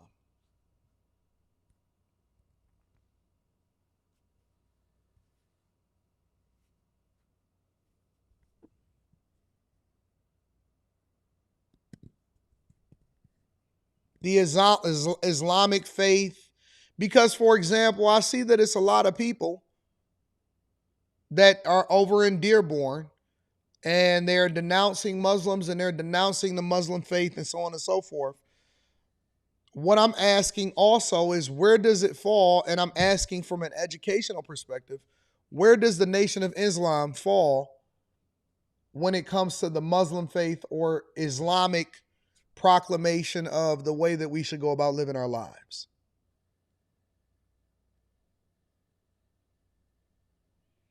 Somebody said, of course, Anton is defending Muslims. I'm not defending anything. I'm asking a question.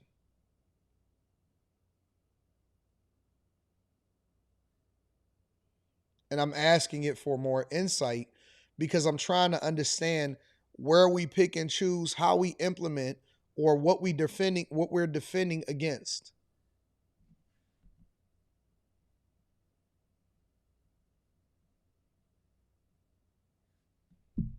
How do we classify the Nation of Islam versus people that come from the Middle East and practice their faith here in the United States of America?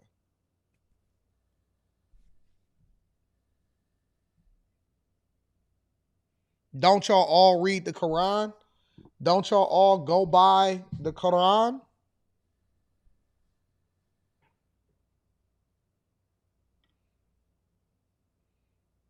How do you differentiate between the two? I could tell you how they differentiate between the two depending on what faith that you talk about and people that read the Word of God, that read the Bible, the Holy Bible.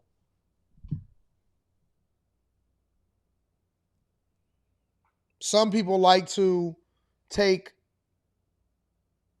the Old Testament and spend the majority of the implementation of what they think makes sense from the Old Testament, right? And this is what I'm trying to understand because that's why I say that a lot of this stuff is performative, bro. That's why I say a lot of this is performative because I don't think that people are looking at it in its entirety. And I think that it's a popular thing to do right now to go over to Dearborn and say what they should and shouldn't do. Now, again, because I'm objective, I can disagree with their faith. I can disagree with the way in which they go about practicing their religion. I think that it's only one true God. I think that Jesus is the only way in which you can get eternal life, and it has to go through Jesus in order for us to be able to communicate with God. And I think that He calls us His friends when we do His will and we obey the word of God, right? I think that it's only one way. But I would also be remiss to not have the conversation and say, well, according to our Constitution and according to the way in which we're living our lives, you may disagree with them, but it doesn't mean that you can remove their humanity. they still have the ability to practice their faith in the same way that we should have the ability to practice our faith. And when you start talking about that, now you have to start keeping it across the board.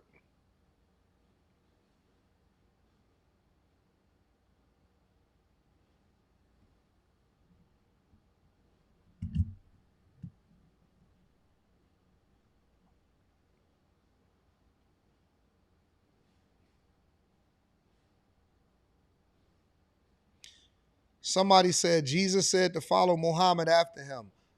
Where? Scripture. Verse and chapter, please.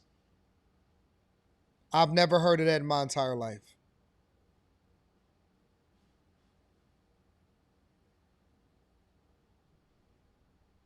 I've never heard of that in my entire life.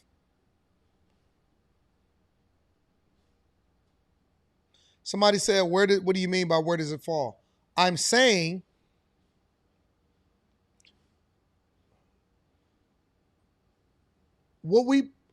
does the Nation of Islam deserve the same type of energy? Because if they do, then I need y'all to keep the same type of energy for people that are not practicing the Christian faith and is continuing to promote and push something outside of Christianity into here, is what I'm saying. If they practice a Muslim faith and we are against Muslims and he's against Muslims, then I'm wondering why that same type of energy is not being leveraged towards people that practice this belief when it comes to the Nation of Islam, is what I'm saying. Do you disagree wholeheartedly across the board, or do you disagree with them because they're from the Middle East? And again, depending on the answer, that's why I say that I think that it's performative. It's not so simple, AD. There are radicals and more peaceful. No, that's not what's being said. That's not what's being said. That's not what's being said. Nobody in Dearborn is practicing a form of faith that ultimately is more radical. That's not what's happening. People are traveling to Dearborn in order to make themselves visible and to get clicks and views, is what I'm saying. And so what I am saying is, are you doing it because it's popular, or are you doing it because you truly believe it? And if you truly believe it, why don't you have the same energy across the board?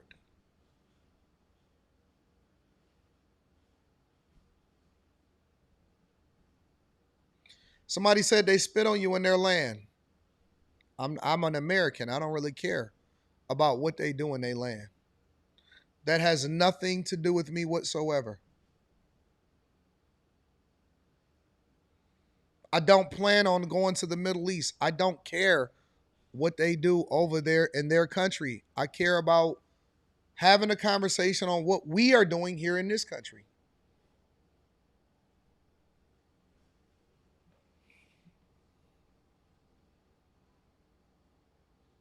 And that's why I'm asking a question. Are we doing this as performative, or are we really having a conversation? Is this just a popular thing to do? Or are we really having a conversation?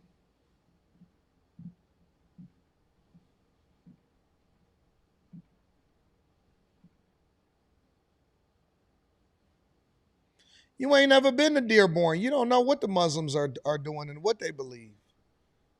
You ain't never kicked it with these people. Again, I just think this is all weak. This is all weak, and I'm starting to tire. I'm starting to tire of performative Republicans. I think that anything that is radical, anything that is extreme, anybody that is extreme in the way that they go about doing things, often at times are doing it for performative reasons, in the same way that liberal Democrats and liberal white women are aggravating to me. is the same way that extreme Republicans that use rhetoric that's not the same way across the board tire me, bore me.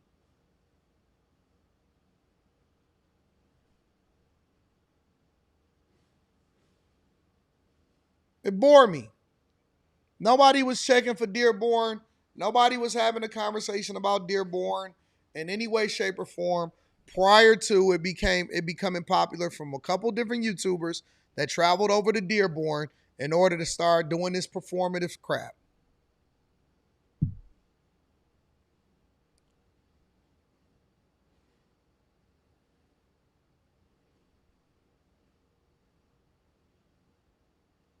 AD, do you think Muslims are a peaceful people?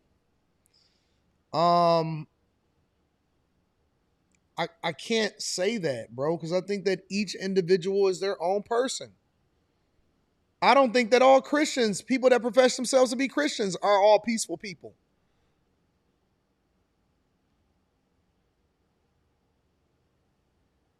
I've seen a nigga say, I'm going to pray for you and then be ready to stab you in the back of your back. He do some of the most diabolical things. It was a guy that I just did a review video on last week that was fucking boys and giving them HIV, but he had a whole church. That's why I evaluate each individual person based off of their fruit. And I can respect your ability to do what you're going to do if you're a peaceful person, but I can't say that you're a peaceful people in the same way that I don't want to be categorized or to be classified in the same breath as a person that was fucking on kids and giving them HIV.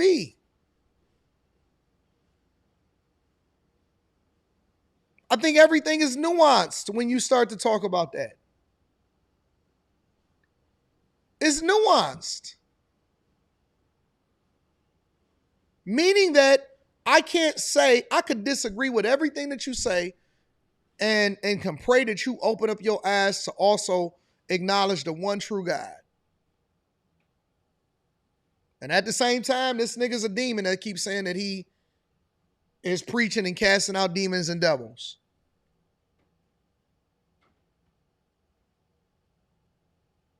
So that's why I'm trying to figure out, how do y'all pick and choose, or is it just based off of what's popular in the culture at the time?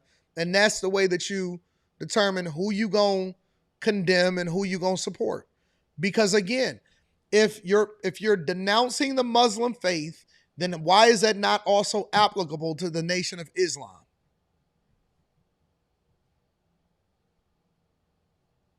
If you're denouncing the Muslim faith, why is it not applicable across the board?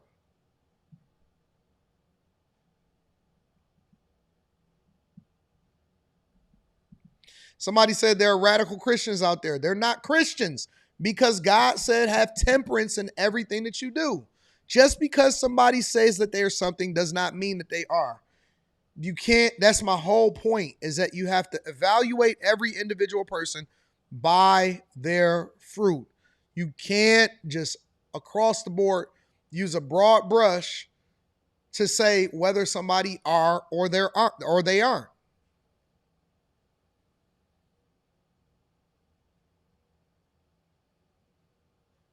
Just tired of people lying on God, bro.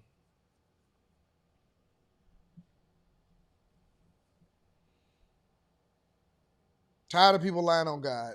It's nonsense. It's nonsense. And that's why I'm just gonna keep asking questions until we ultimately get to a conclusion. AD, I think you can't be impartial towards anything Michigan. Are you not? Are you a Christian or not? I can't be impartial towards anything in Michigan? No, that's not true. Let me tell you what's really happening. Is because I really live here and I get to see it with my own eyes every single day. And so I'm speaking about it from a different lens than just what's performative on the internet. That's the difference. The difference is, okay, so listen, I'll give you an example. If somebody says all black women are evil, if they say all black women are evil, Either you a man or you not for believing or not believing that all black women are evil.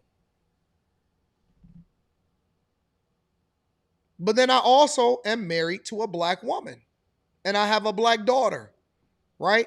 And if my experience of living with a black woman and having a black daughter is the complete opposite, then I'm going to challenge that statement of all.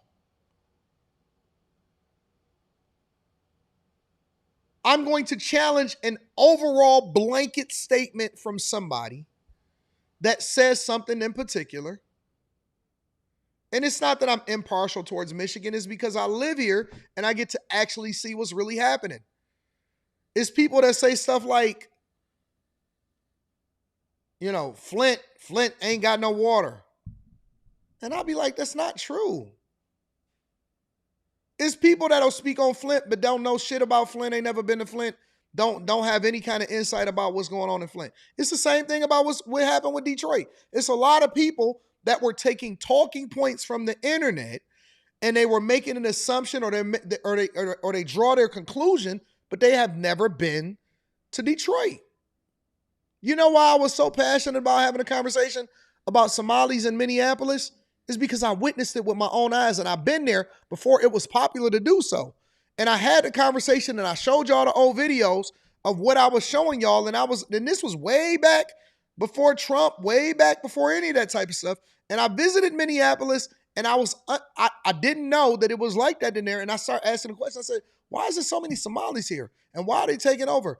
And what's really happening? And how are they generating revenue? And how are they getting money and all of this stuff? So when the conversation came back around, because I had additional insight because of my own experiences of being there, then I had a more passionate perspective about what really goes on when I go out to Los Angeles, right? And I see people living on the freeway in real life. And I go and I walk down Skid Row and I see doo-doo bombs all over the street. I have a different perspective because I actually witness it and experience it with my own eyes.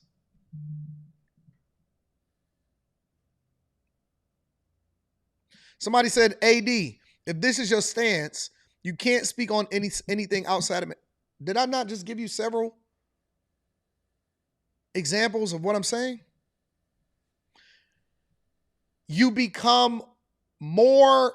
have more insight when you actually experience something for yourself, which doesn't mean that you're impartial. It means that you have more insight on what you're talking about. People that speak on the church but ain't never been in the church, I have to start asking myself the question like, so you just taking all of your talking points from other people and let me give you some insight on what really happened so that we can really have a conversation. Right? I go over and I went to Japan and I went to Tokyo and I said, wow, this is crazy. This is much different. Now, that doesn't mean that you know every single thing about Japan, but it means that you have a more informed view about what really happens in Tokyo in comparison to what you experience or what the talking points are. Listen, it's just like the relationship conversation, right? A lot of people will tell you, I didn't know that people were experiencing the things that they were experiencing until I started getting on the internet and hearing people with the same talking points over and over again. Because when I go outside and I interact with people, and I could literally, they say women ain't approachable, right? I walk up to a woman and be like, you fine, come here for a second. And they be like, okay, come here, I'm coming. And they go. And they be looking forward to, they be already batting their eyes and ready to go before you even walk up. And you walk up and you say, hey, what's up? What's your name? What's your name? What's your name? And what's your name? And they all be like, I'm this, I'm that, I'm that. Hey, what's going on? And so I'll be like, it doesn't mean that some of the stuff that's being communicated on the internet is not true, but I just start to question it a little more. And so I start to ask people, well, where did you get your information from? Or are you just saying this because somebody else saying it? Or are you saying it because this is what you really do understand? And this is what you really see? Are you giving both perspectives to give an informed view, or are you just taking an internet talking point because somebody else said it?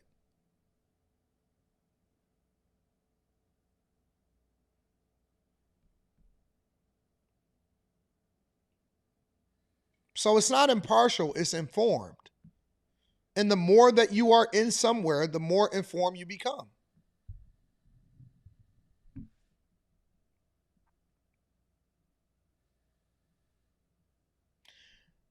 C. Dig says, funny watching Christians determine who is not a real Christian, arrogant and self-righteous indeed. No. I don't go by who's a real Christian based off of talking points. The word says you will know them by their fruits. That is how you determine what is real and what is not. See, the beautiful thing about the word is that you don't have to necessarily have your own perspective. Your own perspective is the interpretation of what you see happening in real life. The beautiful thing about the word is that it actually gives you insight on what to identify when it comes to people that profess themselves to be this, thus, and so. So I don't have to go based off of my own interpretation. The word says it. It says you will know them by their fruit. So I don't have to go based off of what you say. I can pay attention to what your life results are.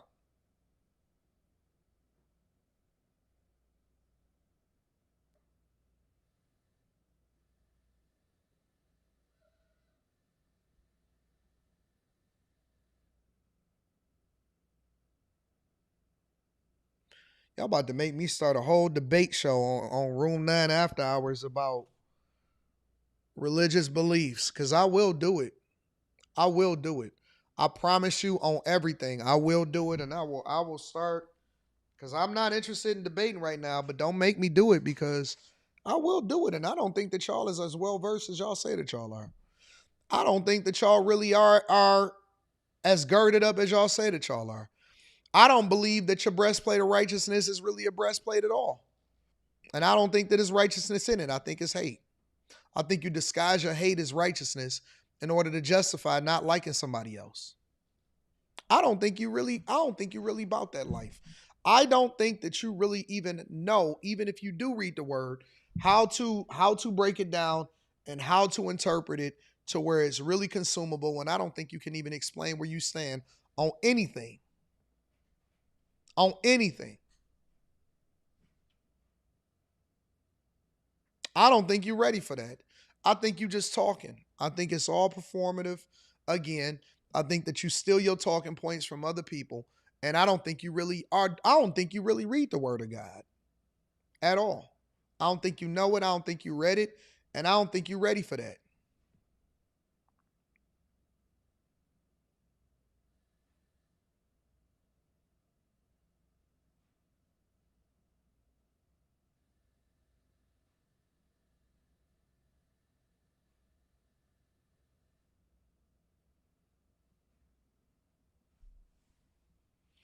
Let me read these super chats. I see y'all getting it in. I am revamping Room 9. People don't know that. I'm revamping it. Whether you know it or not, it is being revamped. I just don't say anything. We revamping it.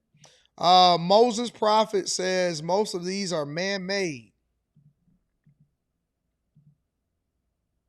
Chemtrails, they can manipulate the weather. Shout out to you, Moses Prophet. I appreciate you. Chris Cunningham, my guy. What up, Chris? So I surf, fish, and I study the water because of the type of fish I fish for. And the warm water from Florida is pushing up north. Also, the ocean releases gas that causes the crazy temperatures. Shout out to my dog, Chris Cunningham. I appreciate you, bro. Outlander, what up, baby? I studied environmental science. The most important thing I got from it is that everybody should have an emergency preparedness plan for themselves and their family, not just buying kits, but learn first aid, fire safety, etc. Thank you, Outlander. I appreciate you. My dog, Chris Cunningham, came through again, says, I don't know what bro talking about, but all of this stems from the cutting of the trees in the rainforest and the Amazon. Chris Cunningham says, we are in an El Nino season. Red Pill K9 Training in the building says, since you a Room 9 topic, to your email for the panel. What up, baby girl Crimson? Howdy, Lord Anton, and great day to the chat. Hope you have a fantastic day. Stay blessed and prosperous. What's up, baby? What's up, baby girl? Miss Lot in the building says, have you ever met somebody that thought that they were a sovereign citizen? Those people are, oh, man. Man, I wish I could tell y'all some stuff, but it'll be too close to home, so I can't tell y'all. Jay Denoir says, green energy ideology is fairy dust, an attempt by liberal globalists to slow down the USA and allow other developing nations to catch up. Thank you, Jay Denoir. Also says, notice how these satanic globalists don't apply these green energy standards to China, India, the two largest contributors to greenhouse gases. Tia Marie, too. What up, Tia Marie says, I told AD, you are earthy at heart. Stop suppressing it and touch grass with your bare feet. Hug a tree. Light an incense. We accept you. Oh, my God. Only way that I'm earthying it up all the way is if it's a girl that's earthying it up with me. That's beautiful and smell like black soap. You know what I'm saying? God know how to get me going. Jason Statham says, did you see the kid William Leapart, a high school football star in Compton, was killed over a Houston Astros hat? Damn shame. Blessings to you, and may you stick around to the very end, brother. Salute. I have it. What's his name? William Leapart. What up, Kristen Black? What up, bro? I appreciate you, big dog, for the 10 ball. Exotic Headwear Incorporated says, Satan works for the creator. God doesn't use unholy things in holy vessels. What's the difference between the sinner and the saint? Equals the law. Saturday Night Beaters with a couple of super chats. Shout out to Saturday Night Beaters says, Proverbs 29:18, desiring to cast off restraint, #liberal. Also says the U.S. is a business venture, sir, not a country. Terrible People Podcast says, like it or not, this is America. We can be hypocrites when it comes to religious freedom and then condemn these other people and demand people respect ours. Come on, man. People need to think. Big Blue React says, does God of both faiths call for peace? Shout out to Big Blue. TS Car Wash and Detail Service says, you saw how Brandy felt around AB? Nope, I didn't. Elizabeth Nicholas 1885 says, just because someone identifies as Christian doesn't mean that they're Christian. Transgender Christianity. Terrible People Podcast says, we need to discuss things like this with the same fervor as we do with the things we love to discuss that do nothing for us but keep us entertained. Thanks, AD, for letting the people know what's real. TS Car Wash and Detail Service says, we need the music review this weekend, AD, with the drop of the game and the Skiller Project. Oh, man, I know. I seen them both. I actually downloaded them both.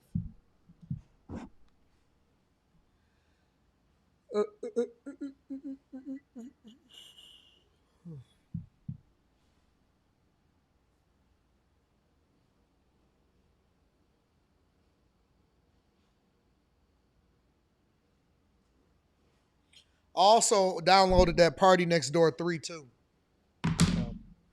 You never know. I might do one tonight. If I can figure out what's the weather like. Let me see something. Let's see what the weather is like. Because if the street is no, I don't know if I'm gonna make it out. I don't know if I'm gonna make it on the live stream tonight. Bruh. High 82 today. You know what that means? That means the streets is going to be live. It's going to be lit. The streets is going to be lit.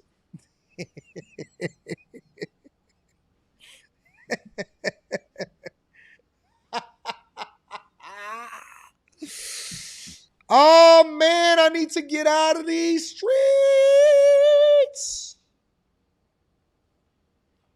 Yeah, payroll dropped too.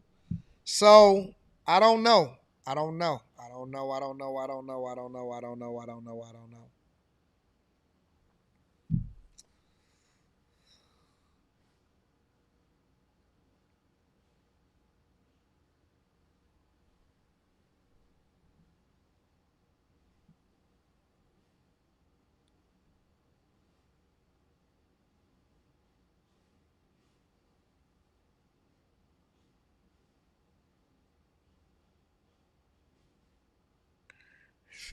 Your car.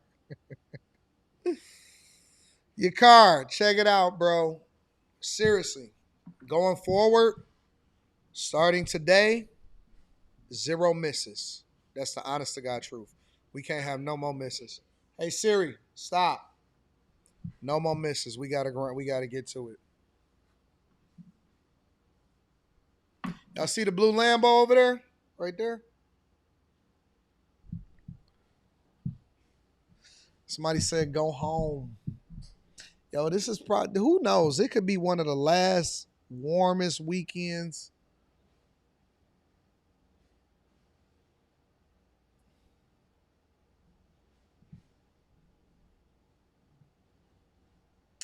Let me see something.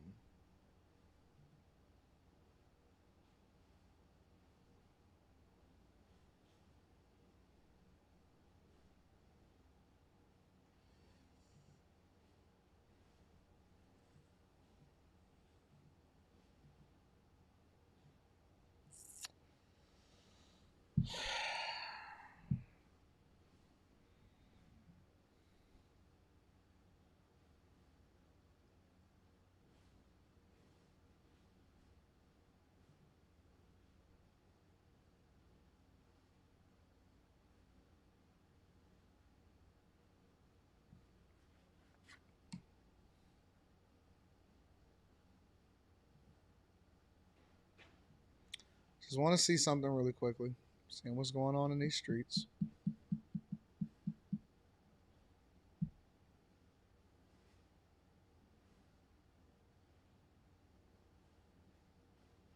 I don't know. I mean, listen. It has nothing to do with the lamb.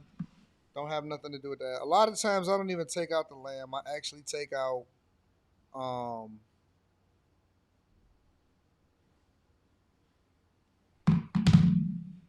I might pull out the Hellcat. I might pull out the Cybertruck. I might do something else. I might do the nav.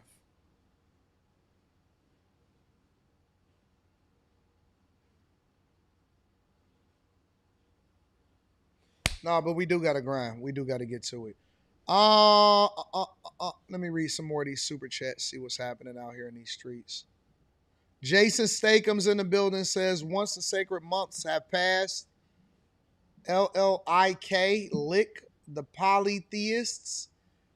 Wherever you find them, capture them, besiege them, and lie in wait for them on every way.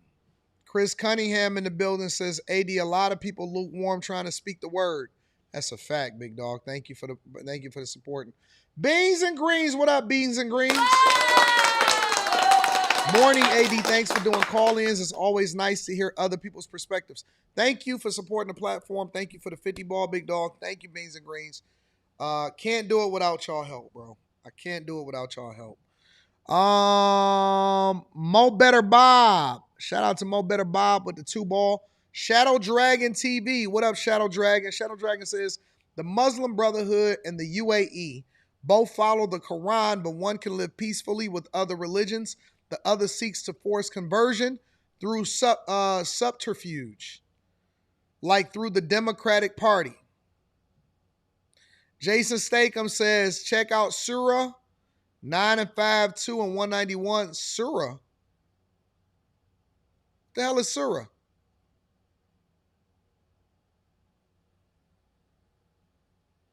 What is Surah?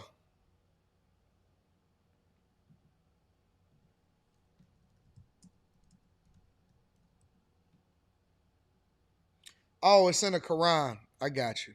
Nah, I'm not gonna read the Quran. I'm gonna be honest with you. Slan Sales Car says, hello, Anton. I'm just here so that I don't get fined. Shout out to my dog Slan. Rob Witcher 313 says, yeah, I preaching Christ, and they thought about to go shake A tonight. TS Car Wash and Detail Services, thoughts on Baker Mayfield family members stealing 12 M's from him, and he said he forgave them. I think that's good for him. I'm glad that he forgave them.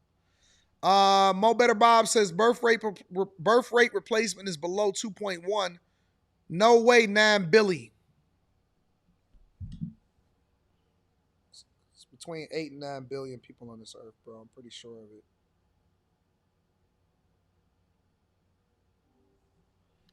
How many people? Oh, shoot. Hold on. How many people are on this earth? There are approximately 8.3 billion people on Earth. Baby girl said there's approximately 8.3 billion people on earth. Can you take a minute? Can you look at a minute of the Ross Complex tour, please? Yeah, I'll see what I can do. I want to stream tonight, to be honest with y'all. I do want to stream tonight, but I don't know what the subject is gonna be. I don't know what we're gonna talk about. I don't know if it's music. I don't know if it's popular culture. I don't know what's going on, but I want to stream tonight on the Room 9 channel after I finish all of my work. AR is back. What up? AR is back. I appreciate you for the football. That's the fact, AD. Might have a little Indian summer in there. But we definitely getting a shaft from Pure Michigan soon. Yeah, man. You gotta take advantage of every warm day. Actually, you know what? I might go and get the bike. I might go and pull out the bike today. Honestly.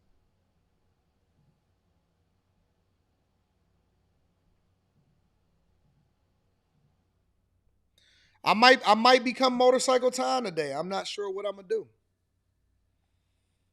Might go get the 1000 and make it shake, bro. You having Friday night streamers withdrawal? Yeah, I actually wanna bring my bike. You know one of the things that I think that I want to do? I just got it.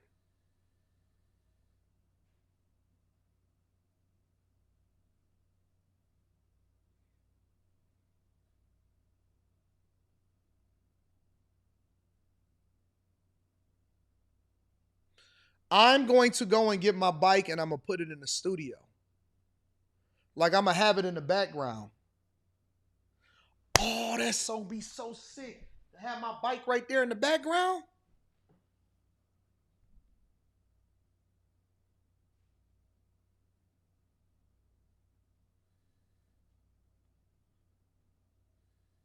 Cause I got an elevator in the building and I could literally pull my bike in here.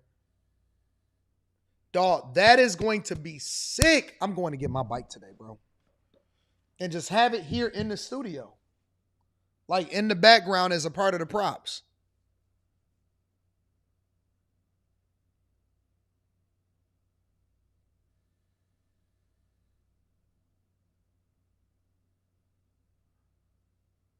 That's gonna be dope.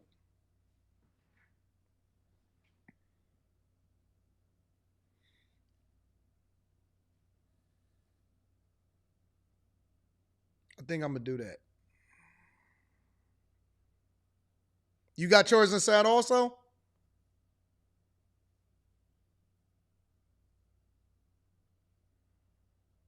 You gotta ride it to Edo. Now, it don't mean that I'm not gonna be taking it out to ride it, but I'm gonna be bringing it back in and out.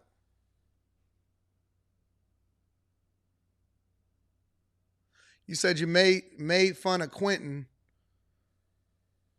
about having his bike in his living room, and now he putting his in the studio. No, no, no, no, no. Nope, you're wrong. Y'all wrong as usual. Always, as usual, you're wrong. I made fun of Quentin for pretending like he's a regular person when at the same time he has expensive hobbies. He rides private jets. He put his bike inside of his living room. But then at the same time, he tries to portray himself as this humble, pretend, oh my God, everybody doesn't have it like that. It's tough out here for a real one. But at the same time, he got his bike in a living room. That's what I said.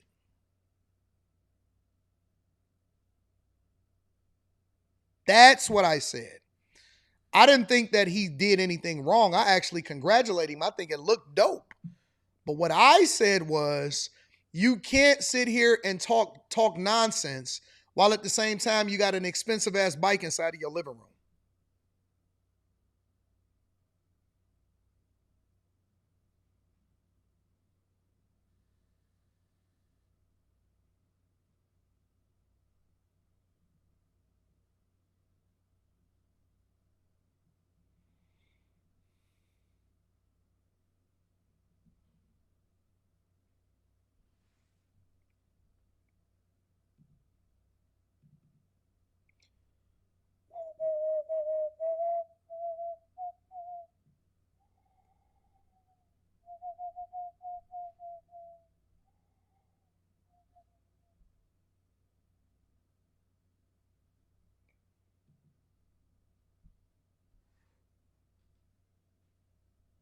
I got a CBR 1000 double R. Make sure you guys hit a like for the algorithm, subscribe to the channel, and turn on your notifications. Well, look, there was explosive testimony today. There was some evidence that the jury in Karmelo Anthony's original trial never heard. There was information today that came out from both sides, including that there was racist incidents and assaults and fights involving Austin Metcalf and his twin brother Hunter, and that there were also some issues with Karmelo Anthony's background. And both sides were trying to keep all of this evidence away from the first jury. But today, Anthony's former lead attorney, Mike Howard, did in fact take the stand. He testified that the defense uncovered more than 53 incidents they could document involving the Metcalf twins. He said those included accusations of fighting, assaulting other students, and using racial slurs against black students. Howard also testified that some teachers and young women made accusations involving the twins. He told the court he believed the incident showed a pattern of violence, but prosecutors say they also had information about Anthony, and they wanted the jury to hear that, including allegations from an ex-girlfriend that he was stalking her after they broke up and other incidents involving his past. Well, Rebecca, if both sides had information that they wanted to use, why did none of this come out during the initial trial? So they had agreed, both sides, prosecutors and defense, had agreed that they were going to leave all of this out. They had a gentleman's agreement that they were not going to use any kind of character issues. However, at the last minute, the defense says that Bill Wertzke, the prosecutor, broke that agreement and was going to cross-examine Karmelo Anthony if he took the stand and would bring up some of those character issues. So apparently there was a big shouting match, according to testimony, between prosecutors and defense attorneys about this issue, and it got really heated. And now we're hearing it for the first time during this hearing. So why does all of this matter now? Well, because his attorneys now, his new defense attorneys, Karmelo Anthony's new defense attorneys, believe that his rights were violated, that he did not get a fair trial because some of this evidence wasn't presented at the original trial. So now they want this new evidence presented in front of a new jury. So they're asking this new judge to throw out this conviction and grant Karmelo Anthony a new trial. All right, our Rebecca Lopez reporting live. Listen, Karmelo Anthony is going to do every day up to whatever good time and good behavior that he can get off. He's going to wind up doing every single day that he winds up doing inside of jail. To be honest with you, I don't even know why people are still interested in this. I don't know why people are still interested in this trial.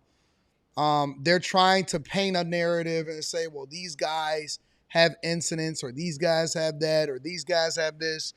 Nah. At the end of the day, it's a young boy that was killed.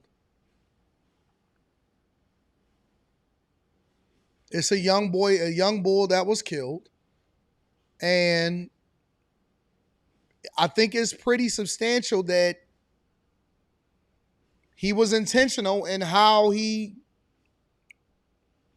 approached the situation. And I agree, the new evidence actually makes him look worse.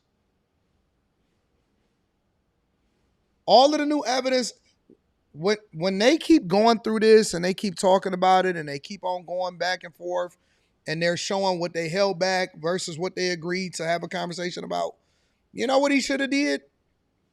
You know what he should have did? He should have did the same thing that most other people that are guilty do. He should have took a plea deal. His lawyer, look. You know what the scariest thing is for a person that's actually guilty is taking it to trial and trying to beat it. I can understand if somebody is truly innocent at something.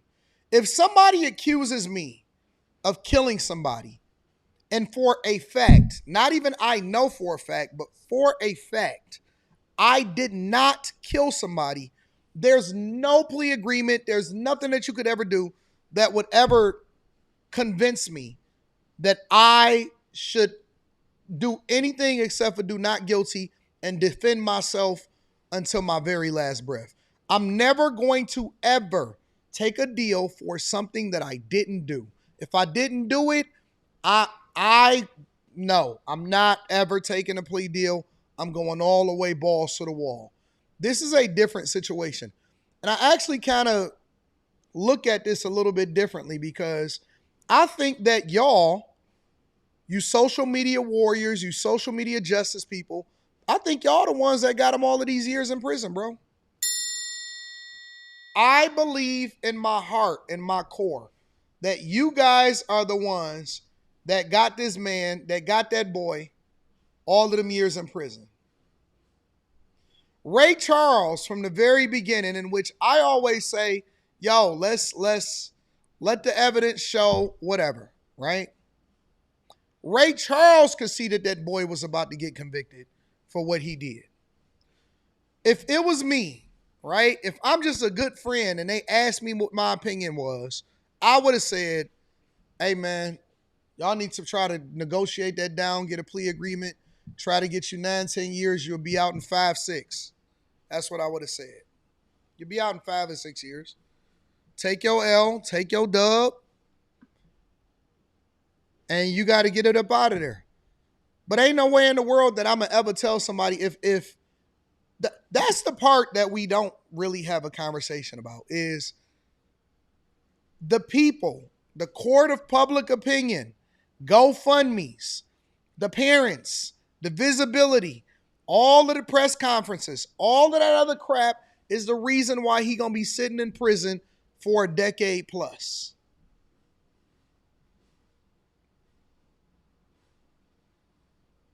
Though that is y'all are the reasons why that boy is gonna be sitting in prison for a decade plus.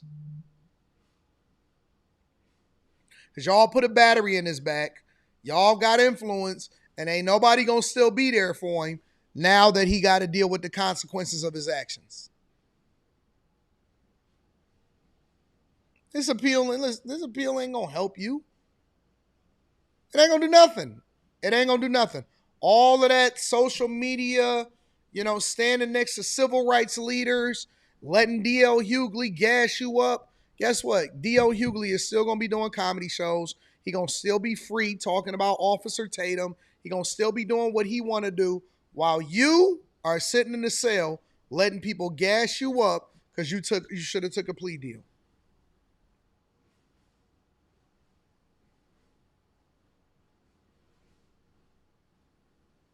If you did something that you're not supposed to do, the only reason you should be hiring a better lawyer is to negotiate a better plea deal, in my personal opinion.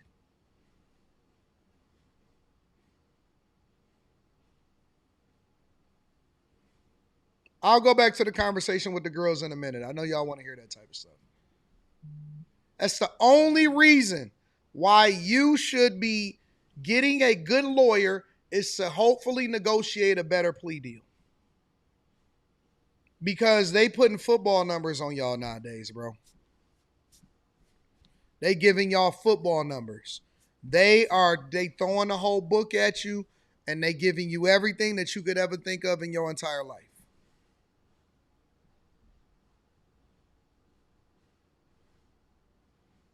I seen this a mile away. You seen this a mile away. Somebody says AD skipping over Austin's character, magnifying Karmelo's character is sad and irresponsible. Yeah, because Austin Metcalf is the one that's dead. He don't have the ability to speak for himself. He don't have the ability to stand and testify. He don't have the only thing that he got, right? Look.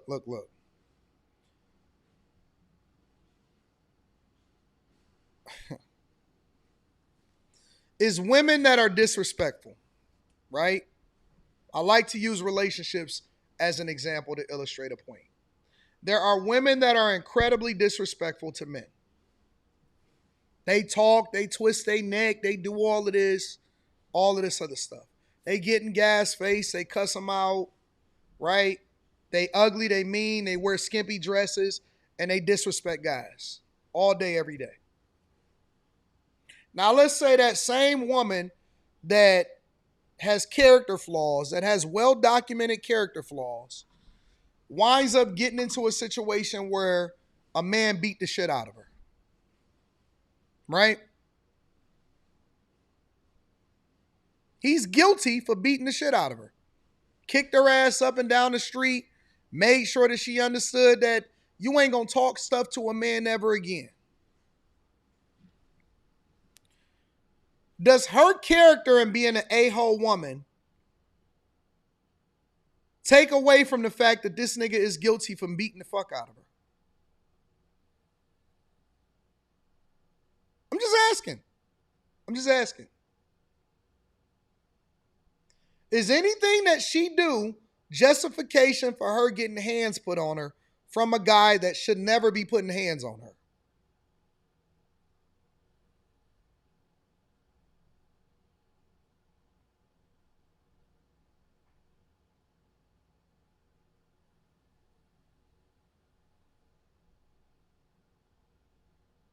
He could be a true a-hole. He could be saying all the things that he want to say when he want to say it. At the end of the day, you do not have the right to stab somebody in the chest. Your character has everything to do with the way people treat you. You're correct. But it doesn't justify the things that they do that may be illegal to you. You're missing it. If I see a woman that was all in a gas face and she wound up getting her head cracked in, I'm going to say, see, you should have shut the fuck up. See, why you talk so much? At the same time, that nigga still need to be in jail. Because you can't just put your hands on somebody because you don't like what they said. Two things can be true. Let's say, for example, that he was an a-hole. That don't have nothing to do with whether or not you killed that boy or whether you a murderer. You could flip it. You could say, oh, they, whatever, so on and so forth. Nope, you should have learned how to walk away.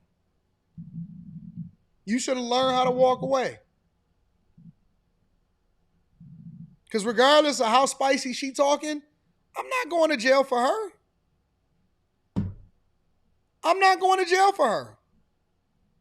At all. And that's my point, is that y'all keep trying to justify killing somebody.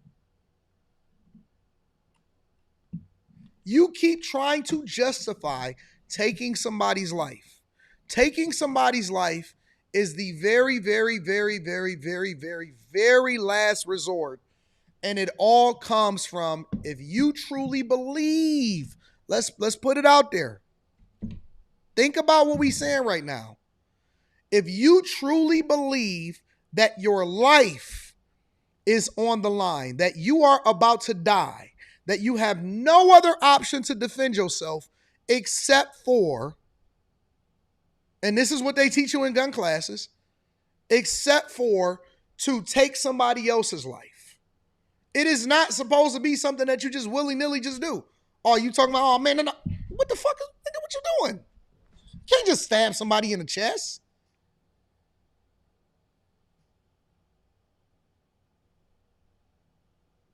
You wasn't even in a fight. He wasn't even in a fight. Think about that for a second. It wasn't like it was no fisticuffs. He wasn't getting beat up. It wasn't no gang fight. He wasn't getting jumped. It wasn't a fist that was thrown. It wasn't nothing. There was nothing. You're not going to sit here and tell me no, yeah, he just stabbed him in the chest.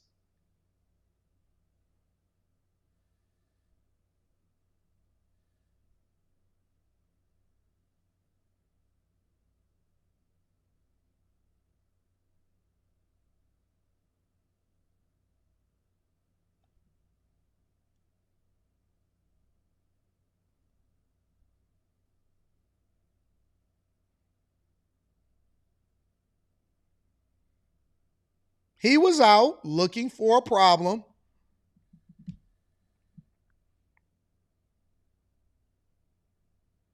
He was out looking for a problem, and he found it. And he found it. He found what he was looking for. You go out there, you looking for problems, you can find you a problem.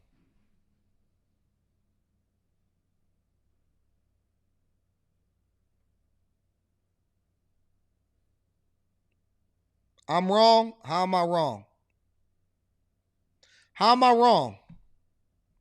You can't go around stabbing people, bro. You can't go around slashing people. Nigga, who is you, Michael Myers?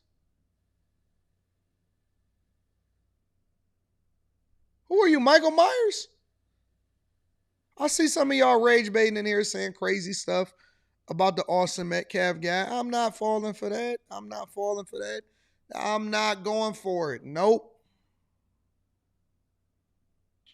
Nope. Mm-mm. I'm not going for it.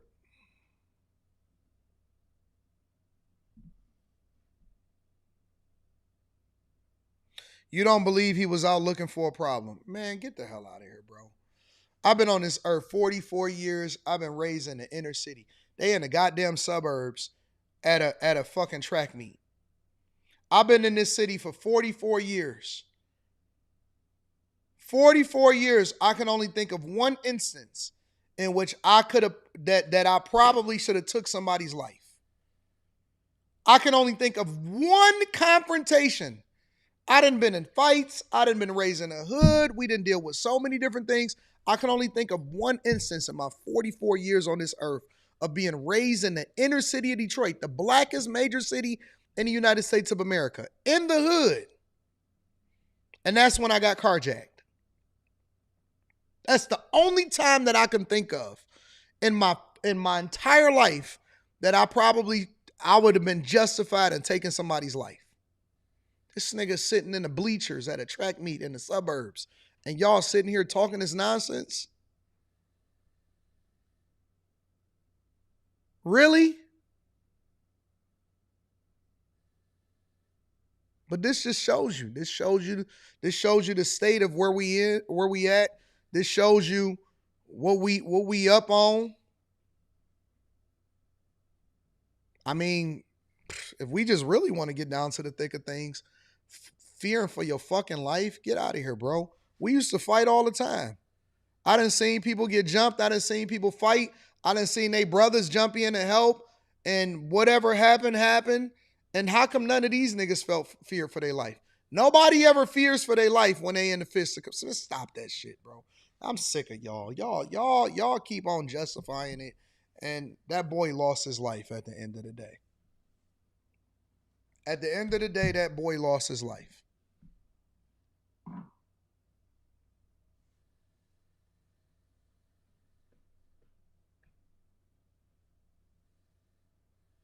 Somebody says, have you not seen Austin's criminal history? No, give it to me. Where is it at? I'm pretty sure that D.L. Hughley would have got his hands on it and been talking about it if it was available for public consumption. What's the criminal history? What is it? What's the criminal history? Somebody says, have you not seen it? No, I haven't seen it. Can you email it to me?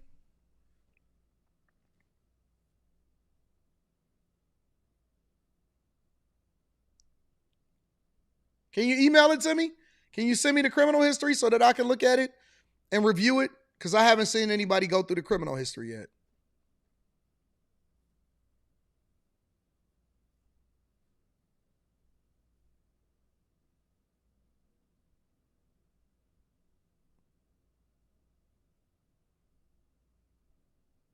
I would like to see it. I want to see the whole thing. I want to see the whole thing.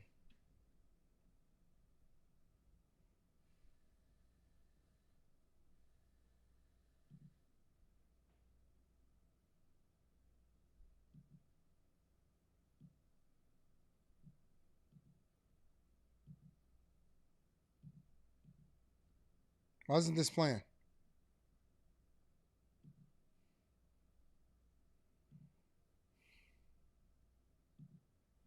Am I missing something? What is this? What is this doing?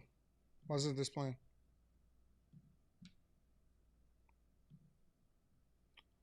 I'm going to get my bike and I'm putting it in the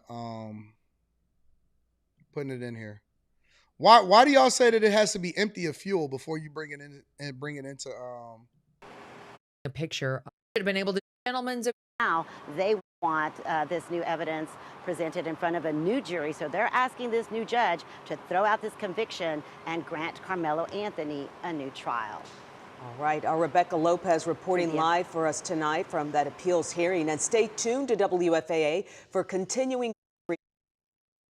A new trial saying that there had been a gentleman's agreement that we weren't going to do character evidence at this trial, and the prosecution somehow violated that by making some passing reference to like what Austin Metcalf liked to do or what Carmelo Anthony liked to do for fun. It's such a Hail Mary by the defense. But something big happened in court this morning when the prosecutor got up and did not deny that there was a gentleman's agreement to not go to the character place on either the accused, Carmelo Anthony, who stabbed and killed Austin Metcalf at a track meet for absolutely nothing. Austin told him he had to leave Austin's team's tent, and Carmelo Anthony instantly stabbed him. Or Austin Metcalf. They both sides agreed we're not going to do character evidence on either the defendant or the decedent. And the prosecutor got up there and said, we did have such an agreement, but let me tell you what we would have introduced had we gone there. It would have been like, because now the defense is like, we should have been able to do that. If we're going to do that, we could have talked about what a bad person Austin Metcalf was. And he's like, how about Carmelo Anthony, the actual defendant? Here's what I had in my back pocket. He says, first of all, Carmelo Anthony's girlfriend, Valeria, would have testified That's a hell of a name. that she went to school the morning of the stabbing, April 2nd, 2025. And she told school officials that she had broken up with Carmelo Anthony and that he was stalking her. So this had happened that morning. 1 hour later, Austin Metcalf was dead, according to the prosecutor. Clearly painting a picture of this kid, so-called Carmelo Anthony, who was a hothead, who was angry that morning in some level of emotional distress and turmoil already at the time he showed up at the track meet. It's starting to come together, that hair trigger he had. But here's the real headline. So first of all, he texted the girlfriend, I'm low-key on the verge. He texted her the morning That of the sounds like a stabbing. text message. The verge of what? We're not sure exactly. However, the prosecutor says Anthony had a history of violence and that he wanted to stab someone. Quote, there is a text message where he fantasizes about stabbing someone and licking the blood off the blade, he said of Anthony.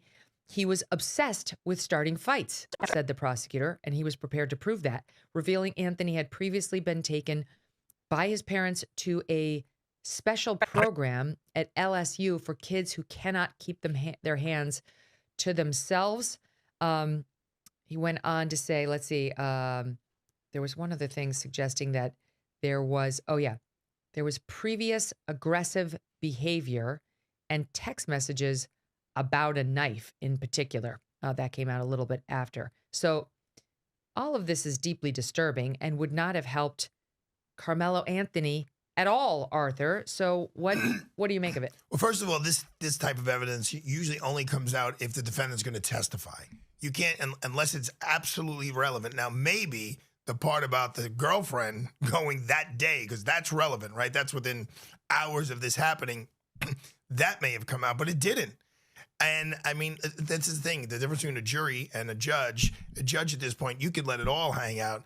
And Megan, I mean, I think Hail Mary is what the term used. I would say a miracle. In other words, they made a passing reference to him being not a nice kid, but they really had a tremendous amount of ammunition. He kills the guy with a knife, and they have text messages of him dreaming of stabbing someone with a knife and then licking the blood off his blade. I mean, this case is not going anywhere.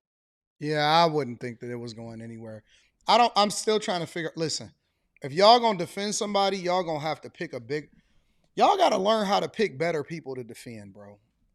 Like you can't waste your defense phone calls. What did they used to call it on Who Wants to Be a Millionaire? You can't pick you can't give your lifelines to meaningless situations, bro. You can't, bro. Like when people was defending OJ, it was like, yeah, you gotta pick better leaders. You gotta pick a better situation that's a slam dunk. You gotta figure it out, bro. Listen, that's if that's not the most damning thing that you can hear, text messages saying that you wanted to stab somebody and lick the blood off of the knife, and y'all sitting here talking about how, man, get the hell out of here, bro.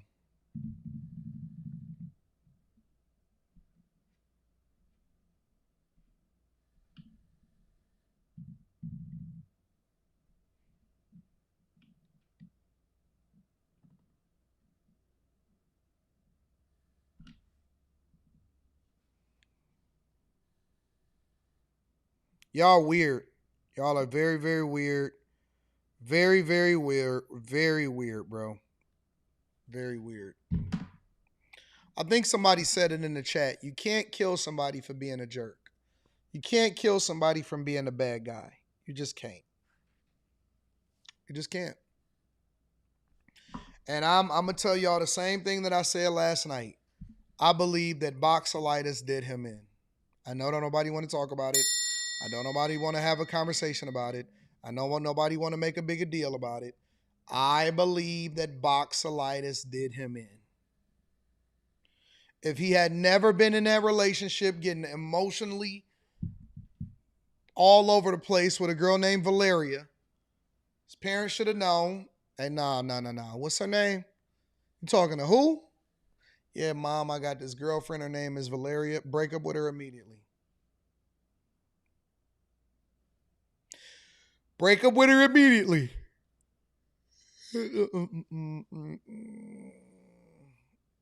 I think it was the fact that he was in a relationship that did him in. And he couldn't get control of his emotions and his hormones. She probably gave him a little bit of pussy. He probably busted down for a real one and got emotionally connected. And that's why he was on the verge.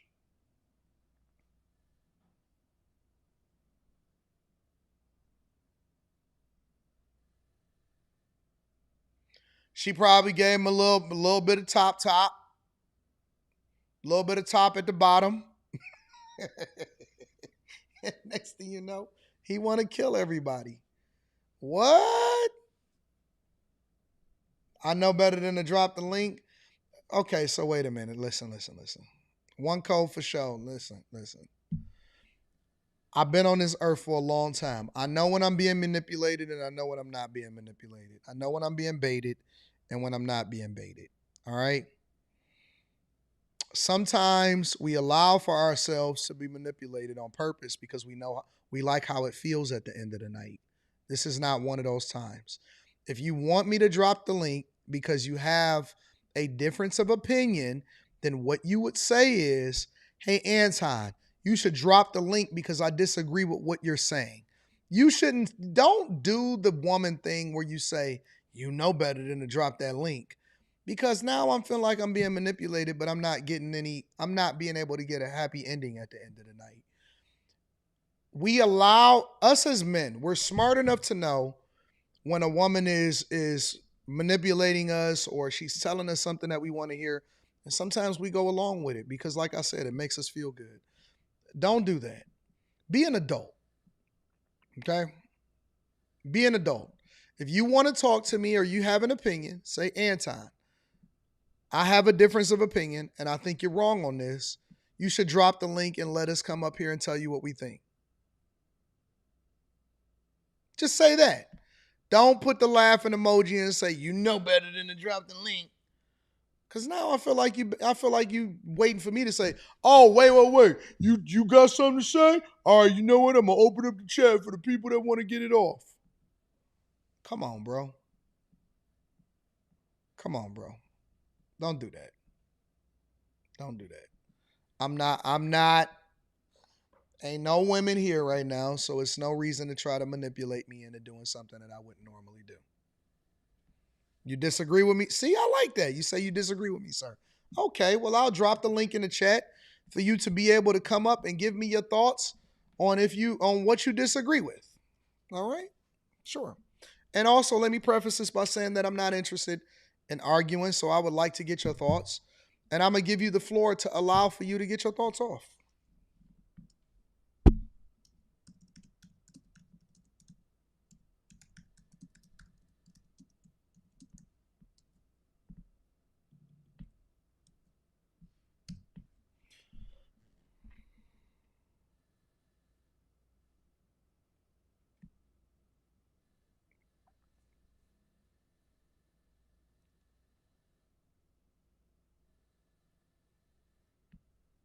I just dropped the link in the chat.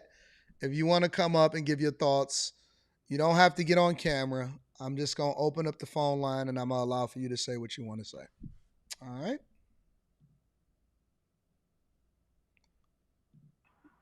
Is it I'm cold? Yes, sir. What's going on, big dog? How you feel? Man, I'm feeling pretty alright. Going through some things, but yeah, What's your I thoughts? disagree with you on this. What are Yeah, your man, thoughts? I disagree with the narrative, man. Like saying that it's like everybody making this narrative as if their past doesn't matter. The only past that matters is Carmelo's past when they both have prior history that they both can look at. Mm-hmm. Like the guy, like for one, the narrative about defending uh, a murderer and versus defending a guy who clearly is racist. It like he's clearly racist. Him and his brother uh with the graffiti, Hail Hitler, Unalive All Black, and the KKK initials. Uh, so the same people who are defending him is the same guy that wants you and the other blacks. And he didn't specify if you're from Africa or the Bahamas. He just said unalive all black. So I think that's where, to me, now this is just my personal opinion, my perspective of it. Like Mm-hmm. that's where the mental illness comes in. Like I would never defend a person who wants me unalive, and I don't even know them. The only reason why he wants me unalive is because I am black. I can't defend that. Like, don't get me wrong now. Uh, looking at both sides, Carmelo saying that he will lick a knife, lick the blood off of it. That's crazy as well. That's very crazy. But I don't think there's more psychopathic as in unaliving people for the color of their skin. So Wait. that's Hold part of on, the narrative. hold on.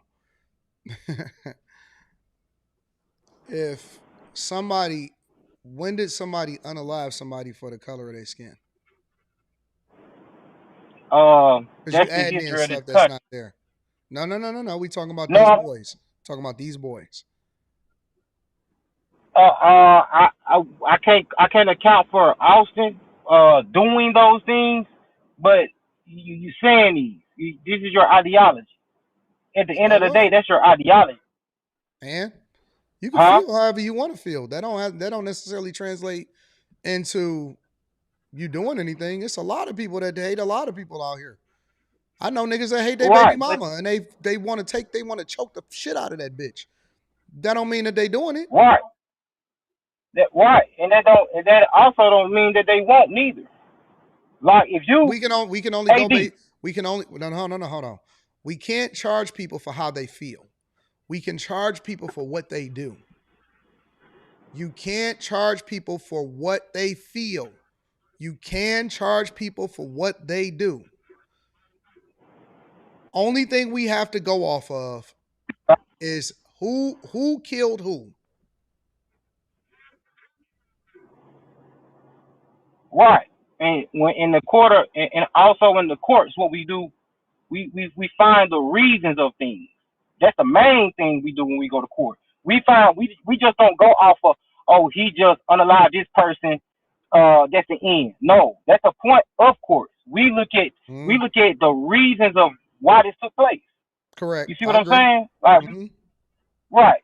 So that's what I'm saying. Like the video already shows Mr. Metcalf and some other guys walking up to him, No, it doesn't. but it does show that. No, it doesn't. I reviewed it. I seen the video as well. We Where? must seen two different videos. We must have, because I didn't see I that. I didn't see any I seen video of most. anybody walking up to anybody and doing nothing. The video showed him running after the altercation, and then the police officers on the body cam arresting him. Oh no, I seen that too. I seen that as well. But Let I me seen let me multiple see if videos. maybe I missed the video. Yes, sir. It's multiple videos out there, you know.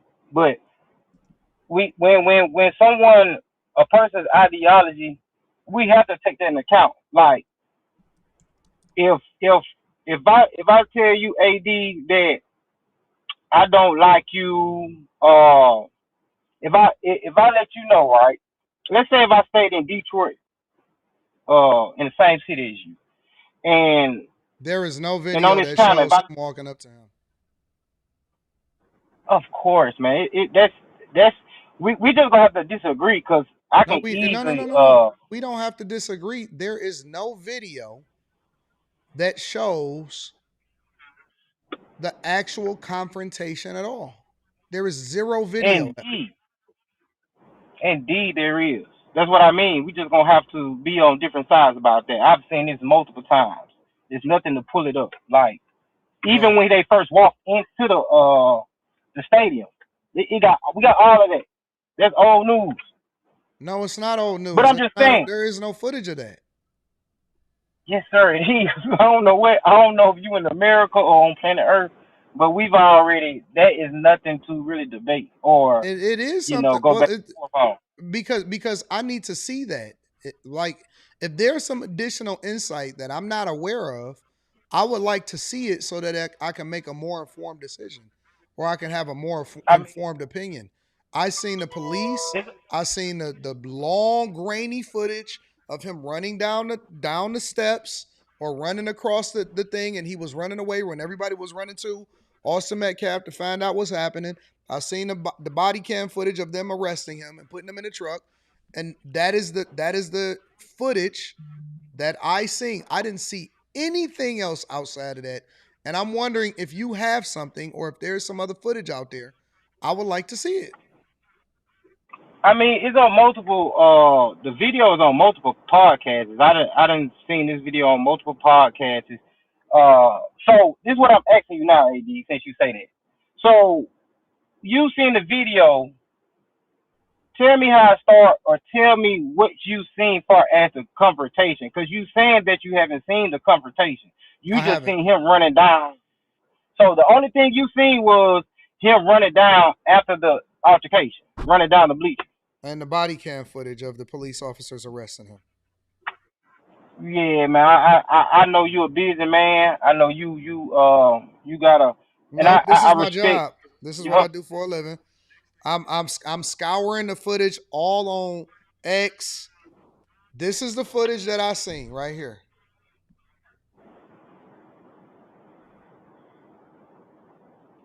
And it's got the full video, the full footage. so if you got the full footage, then you will see them walking into. So you didn't even see them when they walk into the stadium. No. So what is This is your what it looked memory? like What right do here. you? So listen, this is what I'm asking you. What do you remember far as how they even got in the same perimeter? How they got in the What do you mean? same What do I location? remember? What There do is you no. know? I didn't see any video footage of them getting in the same parameter, like them confronting each other. I didn't see that. The footage is too grainy. The reason that is grainy is because people actually zoom in to try and see what happens. So that's what I'm saying. Or that's There at is least is no what I'm footage asking. of the actual confrontation. Oh man, but you see, I don't do what you do, AD. I don't do what you do. But What does that mean? listen. So you're because you supposed to be, it's supposed to be a standard, I guess. You doing the research, but I listen, have because done the I don't want to. research. So listen. So you have no. So all you know is the only evidence that you have is they was just under the same tent. You don't know. I Who seen walked the up first. You don't know knife. none They of that. showed the evidence of the knife. I seen the body cam footage. I seen the police footage. I seen him getting arrested. I seen the footage of him running down the bleachers. Though that's all of that's the footage that I seen, and then I seen the actual pictures of the physical evidence. And now they are releasing they having an additional conversation based off of his appeal. And that's why we here right now talking about what they're talking about in the appeal process. Right, but that's what I mean. So you have no evidence on how they got in the same location under the If you same got tent. it, he You have send it no to me. evidence. I want to check it out. I don't want to not get the evidence. I want to look at everything. If you have it, send it to me. I mean, I could send multiple platforms with this video. But you Whatever. I know, don't care who got it. Just send it to me. Anton Daniels 413@gmail.com, and I'll check it out. But again, what does this have? What does this have to? Is this footage going to show? Just for the sake of conversation, because I got you on the phone right now. Is this footage going to show anything additional that helps us to understand that he actually was justified in stabbing him? I don't think it'd be more of a justification, but it will show that Austin came into his perimeter. The same guy who That does not mean that you had can the stab somebody. That doesn't mean that you You're can right. stab somebody. You can't stab somebody in the chest because they came into your perimeter. I didn't say that. That is not what I said. I'm saying, let me add the context, like I already done before. What I'm saying is, that's why I was trying to give you an example, so we won't have so much confusion. Like, would you let me in your perimeter? And I've had an ideology about AD, about Anton Daniels, that I don't like him. When I see him, I'm put my hands on him. I might You're have making a up bat. stuff. You're making up stuff. No, Nobody. but I'm just saying. You're No, making up stuff. this is I what I'm don't do saying. hypotheticals. You're making it up. But I'm I'm giving an talking analogy. about what we I'm know. giving an analogy. No, I'm talking Right. about what we What know we when it know. comes to this situation. Like you making it up, bro. Listen, if he was truly No. scared, why would he go and sit in the tent next to the gas so that they can come in his perimeter? If you trying to dodge somebody, bro, I don't even go into the same hood as a person that I got beef with. I'm very careful about this, how I move in certain cities of people that I may not that may not necessarily care for me. Why would I go and sit near or next to or under a tent with somebody that I'm afraid of or that I think has got an ideology that's gonna clash with mine if I'm truly scared? Because for one, you're grown. This is a teenager. No. You're creating a narrative making it seem like, oh man, would you even let somebody in the vicinity? And I'm saying, why would you go to the vicinity of somebody that you don't want to let inside of your vicinity? Well, they was there to track me, right? Now I'm finna explain to you why. For one, Did you see how much room when they you had? say, Did you see all of the area, the width that was empty for you to be able to sit anywhere?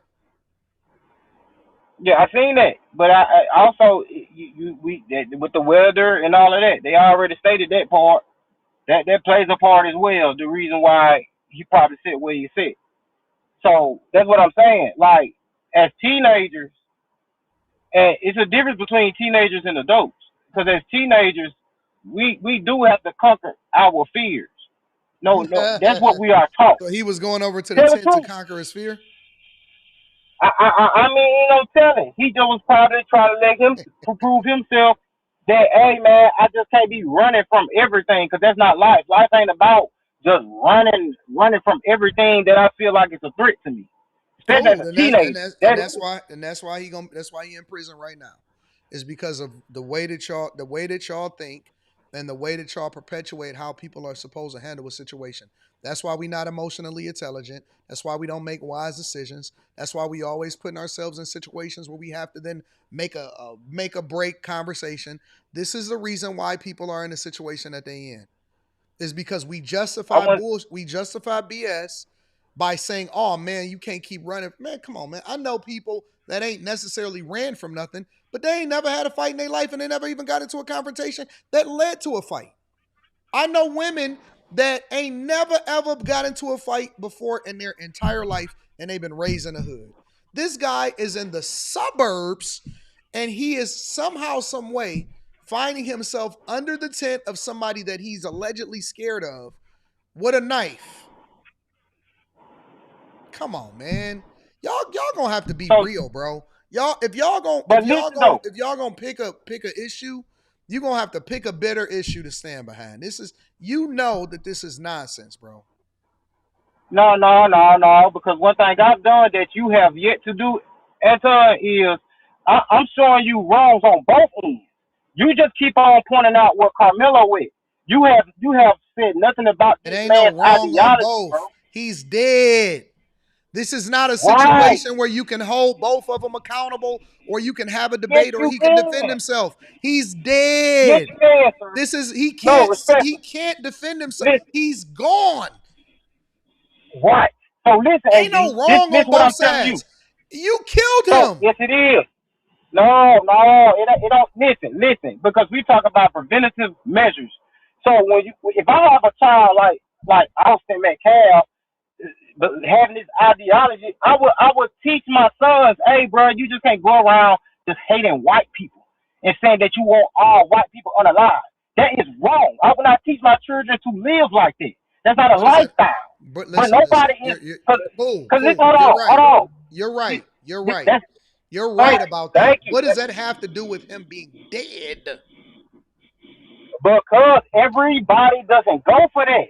It's plenty of And that's altercations why. that Let me tell you. Let me tell you why. Let me tell you. I'm glad that you said that. That's why black people make up the majority of the prison population. The way that you are thinking, and I'm keeping it 100 with you, bro. That's why we make up prisons. Is because we crash dummies. that's not a crash dummy though. He is a crash dummy. We're That's not a crash crash dummy, dummies bro. because we can't control our emotions. And so that is the thing that we lean on to make a decision of whether we are or we not. Do you know how many people sat there and told me that I was supposed to lose my platform, lose my monetization, and get in and go fisticuffs? You know how many people have given me advice over the years that ultimately led to other people losing their bag, losing a situation, losing their host? Because we not fucking thinkers, bro. We don't think past where our arms can extend. What the fuck, But see, bro? Like, think about this for a I want second. to He could not have, I he want to could be advise you this. free. He could be free. This nigga's supposed to be getting pussy. He's supposed to be going to college. He's supposed to be out here fucking with the hoes. He's supposed to be at the HBCUs talking shit. He's supposed to be failing, successful, alive, figuring out See life. now you And this nigga is see in now prison you for the next hold 30 on, AD. fucking years, bro. Hold on. See now you're making up things. Now you're making up things because you're not putting the context into the situation. You just wanted to go your way at this point because when you have someone with that type of ideology, Carmelo could easily not be here, man. Keep it a What are book. Keep it 100. Keep it you real. talking about? It ain't. What you mean? If you get into a conversation with someone who has the ideology, he already wants to unalive you. It's not a guarantee that Carmelo would have walked off with his life if he would have just not used the weapon. Bro. Come These on, are man. fucking Come on. these are No, high that's real, school. Hold on, AD. wait. No, it's not real. These are high Yes, it school is. students. These are high school students in the suburbs, bro. Right. Like These you are acting high like that. school students in a Oh affluent my. suburb, bro. Right, We deal man. with confrontation more effectively in the hood than this nigga did in the suburbs. No, we don't. No, we don't. Come on, man. Come on now. Now, if we gonna look at the statistics in the hood versus the suburbs, we know which one gonna be higher. That's not true at all. No. I'm not talking about statistics. I'm talking about me and you. If you've lived to be as old as you are, and if I've lived to be as old as I am, without any kind of emotional intelligence to be able to make a decision on what makes sense and what don't make sense, hey, this is what you get into and this is what you don't get into. Come on, man. You can't even survive without having some sort of emotional intelligence inside of the hood, bro. You're right. You're right. You So you that can't. means You that can't. we made better decisions on how to handle shit versus how he's handling shit in his environment. This I is don't why know. we in You prison, probably bro. right. This is why we in prison. And the ones that ain't in, and here's the worst statistic. Even if you're not in prison, it's a strong possibility that you got a misdemeanor or a felony on your record, which is why we can't fucking get jobs when we ain't even in prison. We can't keep falling for the same shit every single decade, every single year, man. This is dumb. You know how many niggas in That's prison what I right mean. now wish that they'd have walked away from the situation instead of keeping it fucking real for y'all? But it ain't about keeping it real for y'all. We talking about at this point we talking about like the standards of God. Like you see what you're saying. What you're saying is dumb Leave that we God out still of doing this. what. Leave God out of it. No, God bro. ain't got nothing to do with Listen. this. You're saying This ain't okay. So we got gonna nothing use to do with logic. God. This ain't got nothing to do Okay. with Let's God, use bro. moral. So let's use morals and logic then. That's man. Morals and logic. So you keep on saying that it's dumb that we still keep not having emotional intelligence, but it's still dumb that we have teenagers who believe in unaliving all blacks and still believe in the KKK. That we still have that today. That's very dumb. That's Facts. very dumb as well. Facts. So that's what I mean. Like, come on, guess Nobody's what? disagreeing with If you. we You keep trying to make a okay, point so that nobody is disagreeing with. That has nothing to but do it's with the not. fact that But both of the listen what I'm boys saying. should still be alive. They should So still be listen alive. what I'm saying then. If you say you're not disagreeing, so listen what I'm saying. Because if we don't want this to happen in the future, when we talk about having preventative measures, that means that we need to talk to both ends. Both ends need to be heard. It don't need to be one louder than the other. Because you can raise these children still be raised the same way, thinking that it's not a problem. When you clearly disagree with me is a problem. Nope. My Fact. father taught me. Yes, man. My father taught me that life is 10% of what happens to you and 90% of how you react to it. I don't have to react to anything. No, hold on. I don't have to react to shit the way that you think that I should. The way that I handle situations is that I control the controllables. I'm responsible for Anton. I'm responsible for how Anton respond. I'm responsible for the situations that Anton put himself in, and I'm responsible for when somebody offend me, how I go about dealing with it. I'm not responsible for you. I agree with you 100%. But you acting like that somebody can approach you and start attacking you. You better respond, or you won't be here to Bro. enjoy life. Ain't nobody attacking y'all. Ain't nobody thinking. Let me tell you something about black people, bro. Don't nobody give a fuck about y'all but y'all. No. Come on, man. No. I'm gonna keep it 100 with y'all. Y'all are the main character in the movies that y'all make up in y'all head. I promise you, bro. I promise you. No white people of affluence gives a fuck about coming to the hood to offend you. They don't care. As a matter of fact, they don't care so much to where they would prefer to separate themselves, the ones that don't give a fuck about you. They don't want to be around you. They don't want you around their women. They want you on your side and they on their side. As a matter of fact, they was the ones that fought for segregation. They fought for separation of you not being with them, you not going to their schools, you not fucking being around them. They don't give a fuck about you in the way that you think that they do.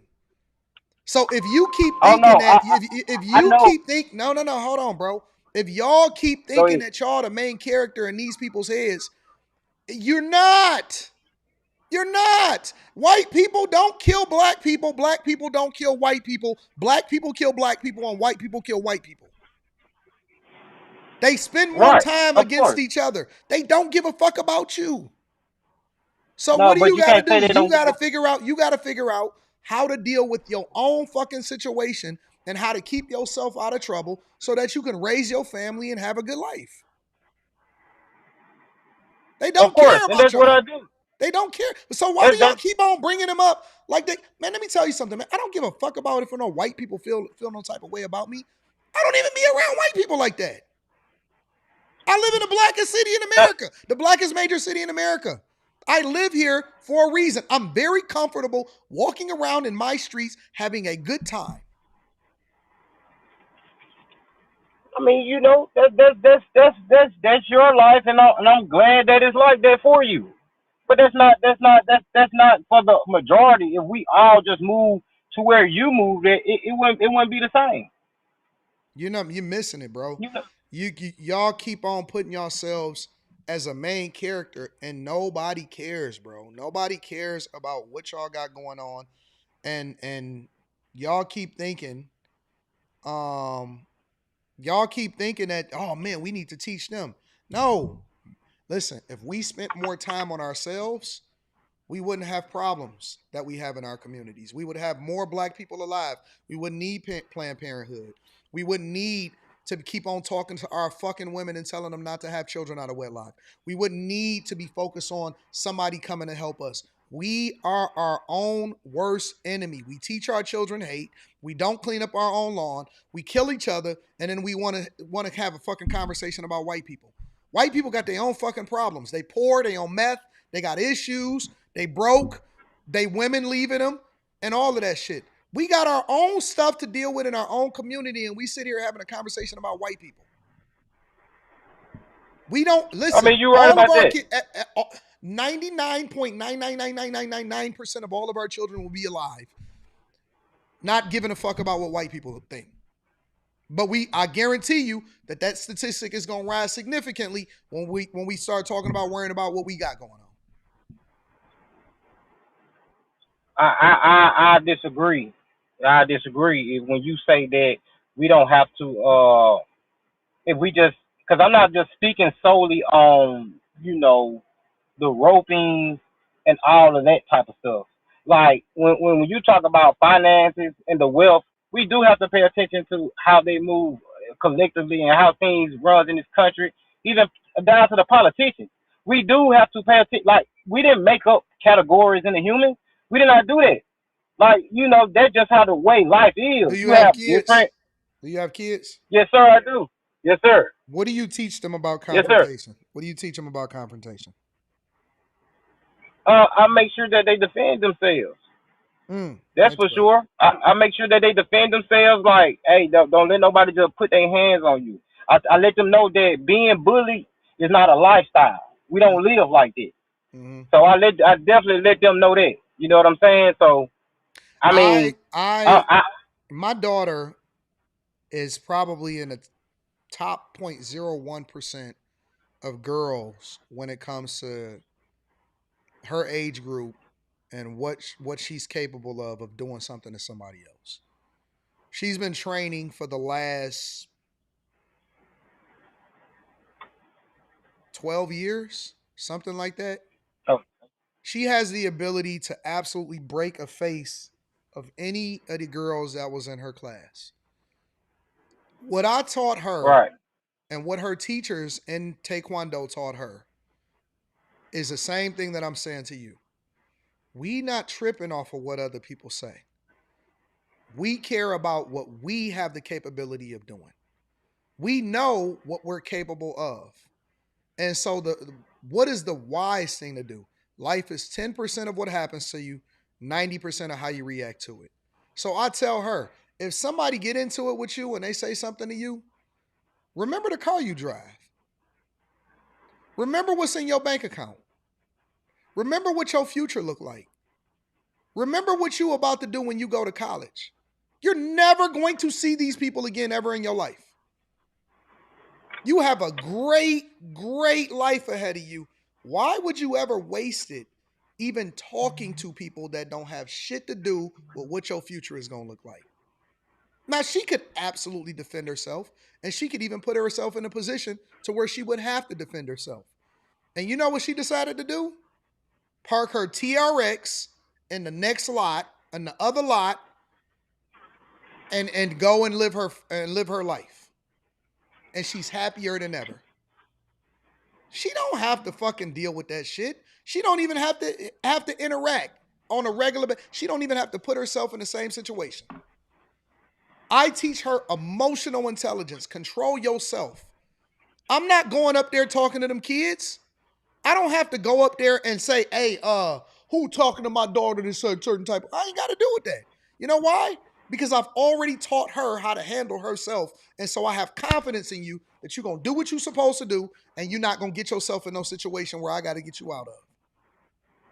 That is how you teach your children how to deal with stuff. Does she have the ability to defend herself if the worst case scenario pop off? Absolutely. But the wise thing is that she don't have to. She has the confidence to know that she can, but she don't have to. She's smarter than the people that's around her. So why would you not use your intelligence? Because that is the thing that's going to take you much further than your fists. The richest people in the world ain't fighting. The most successful people in the world ain't fighting. The people that are building up their communities and pouring into other people and giving people job opportunities, they're not doing this. Of course, I agree with you. Like I don't have to go up and I have 5, by the way, but I don't have to go up to the schools and do all all the yelling, and I don't have to do none of that. I just let them know that what their last resorts are, and that is coming down to, if you have to exchange blows. But even before you exchange blows, I'm talking about defending yourself just as a person as well. Like I'm not teaching my children to go out and our life is just about fighting people. That is not what I'm teaching.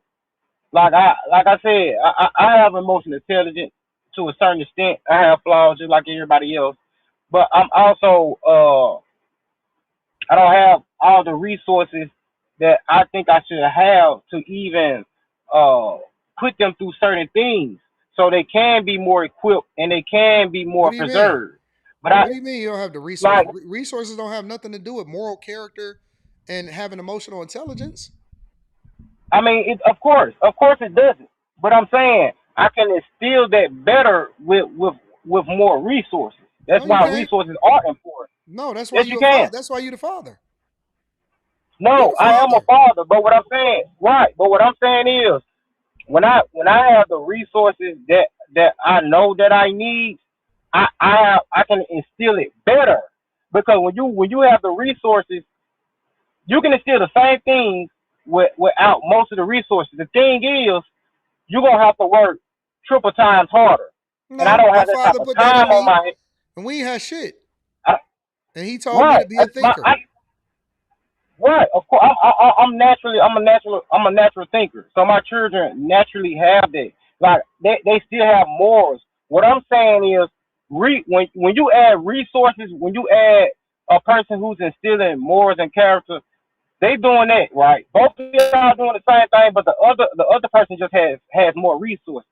You will see the difference on the outcome and the results. That's just a fact. Like resources are valuable. They are not invaluable.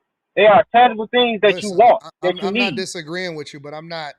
I don't. The reason. Let me tell you why I'm not trying to go down this path is because you chose to have. Okay. You chose to have 5 kids without the resources that you need to Right. put them in a good space. You're So right. I'm trying to give you a You're right. lifeline and not go down that path, because if you want to say that, then I'm gonna say that it's your fault that you had kids and didn't have the resources to do what you were supposed to do. So I'm trying to take that off the table and not have that conversation.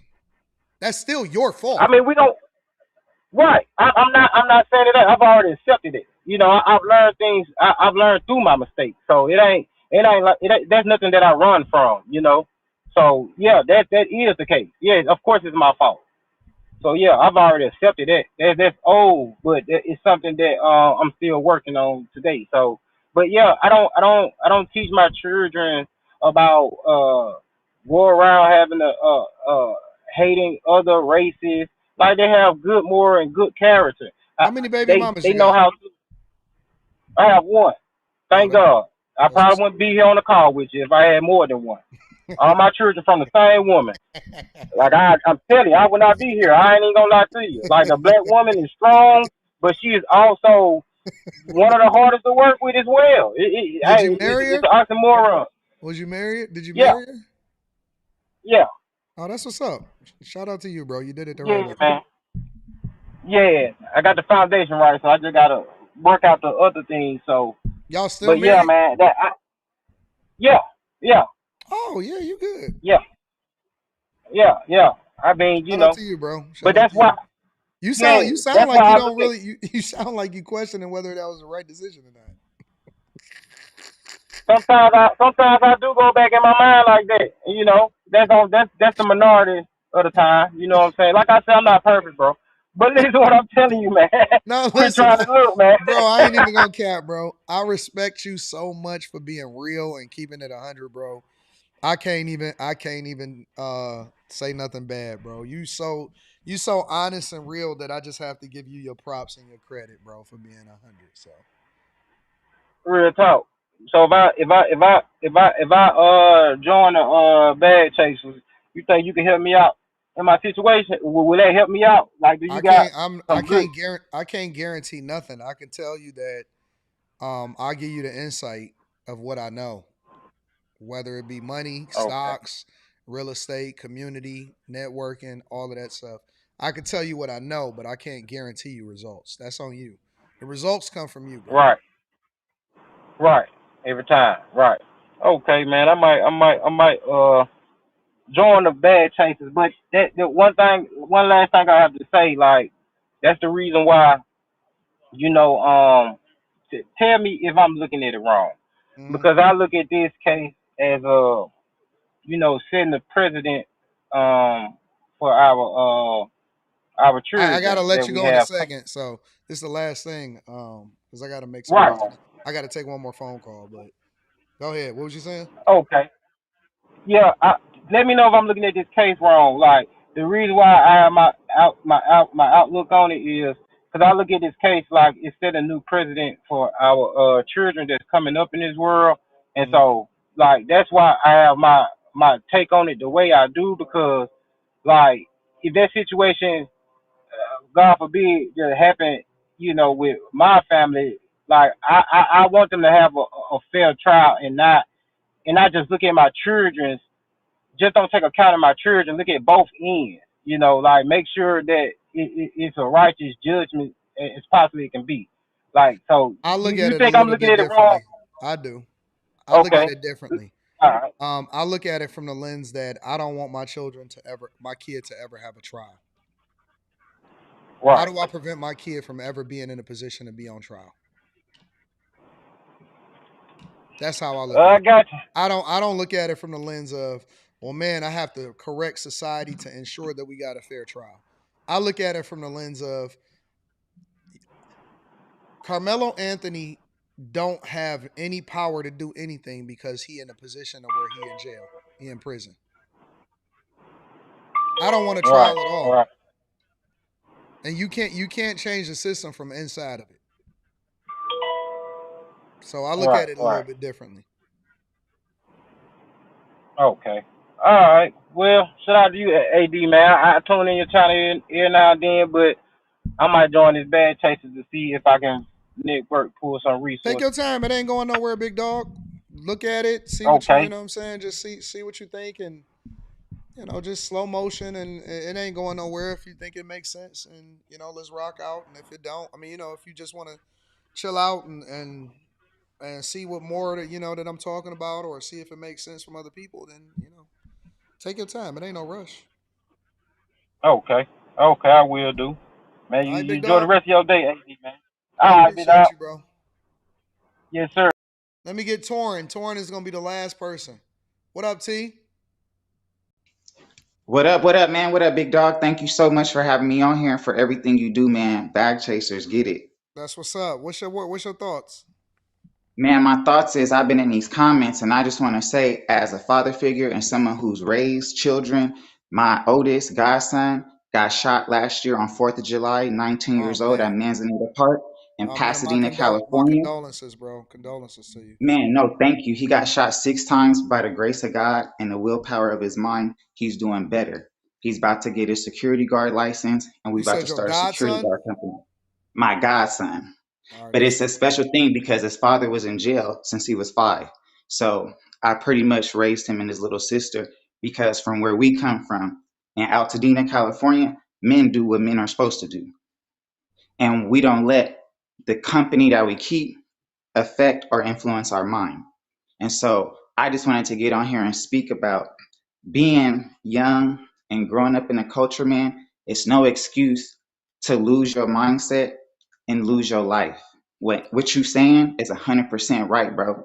It's like I made it through high school, junior high school. I went to Pasadena High School, bro. I never got into a fight. I started my own business at 18. My family members are accomplished.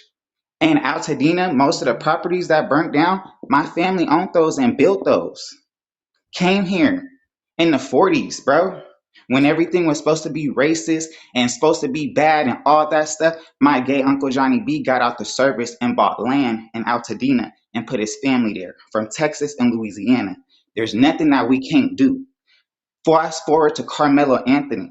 I went to a suburban high school where my uncles and my grandfather taught in the education system, so we always had eyes on us. Whether you was a gang-banging cousin or you was an educated cousin, you had eyes on you. Same rules apply. Make it home. Make it home. Meaning you make it home, not putting your hands on nobody, not letting nobody put you in a situation that you don't make it back. Because if you don't make it back to this house, your ass is grasped by the elders and the people that's raising us, bro. My parents had me young. My parents was 18 and 19 when they had me. My mother lost her mother. She decided to have me, a son.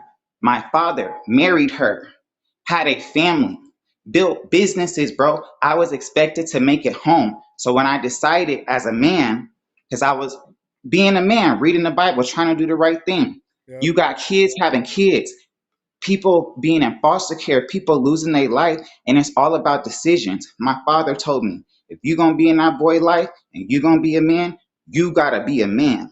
You can't make the mistakes his father made because he's not here. You can't judge people that make mistakes, but you can't put yourself in that situation because fast forward, when I got the call that my godson was shot 6 times, That's and it was crazy. another young, I'm sorry.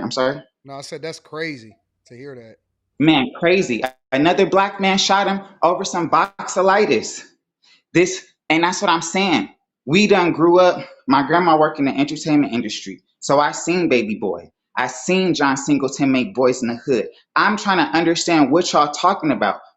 John Witherspoon told his son, you fight with these. A man fight with these. Judge Joe Brown taught in LA Taekwondo. One of the biggest Taekwondo people in LA was a black man who started the Man Up program, getting kids to learn self-defense. Because in self-defense, they teach you think first. Because you got to make it home, bro. You can't, you guys not thinking, bro. You leaving other people to take care of your stuff. When I got that call, that was the worst thing I ever felt in my life. And this is not my flesh and blood. But I told God, that's mine. And I went to the hospital before his parents were there, and I wanted to know what happened. And when they told me, I said, whoever shot my son, I want you dead, in hell, or in jail. I don't care. Another black man shot my son because his girlfriend wanted to be boxolitis popping that pee around the party. That's what hoes do. I told him, you already know, bro. I've already taught you.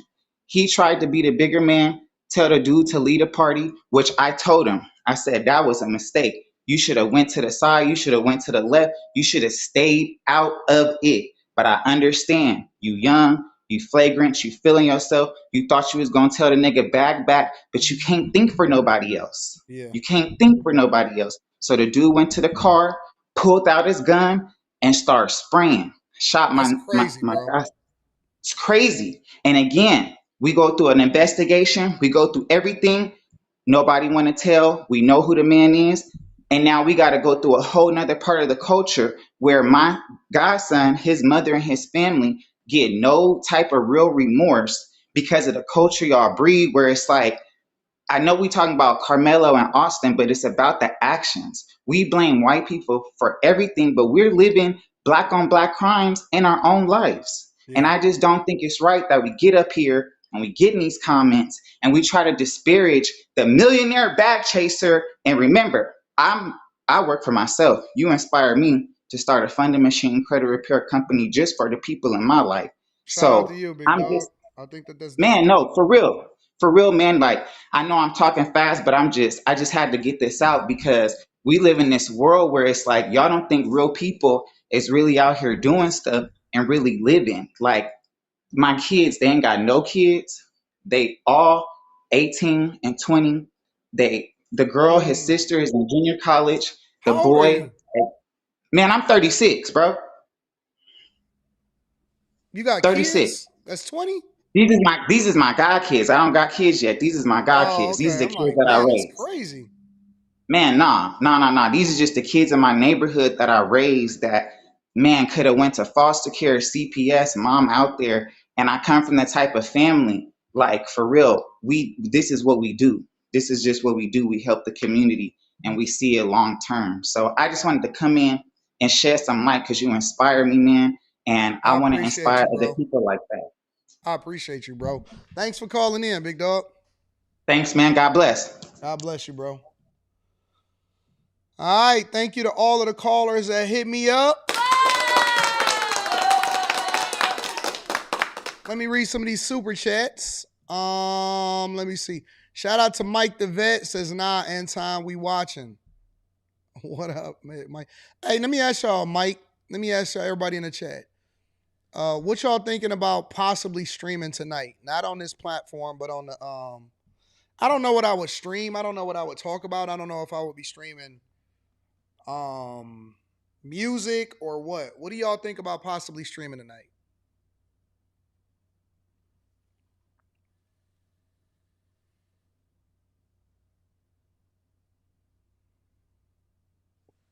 Y'all let me know what y'all think inside of the chat.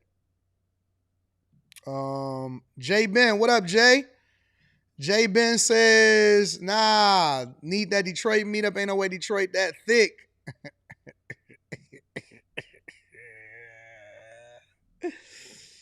Oh my God. And what y'all worried about whether or not I'm telling, if somebody asks me a question, if I'm telling them what I'm telling them or not? That ain't got nothing to do with nothing. What that got to do with anything?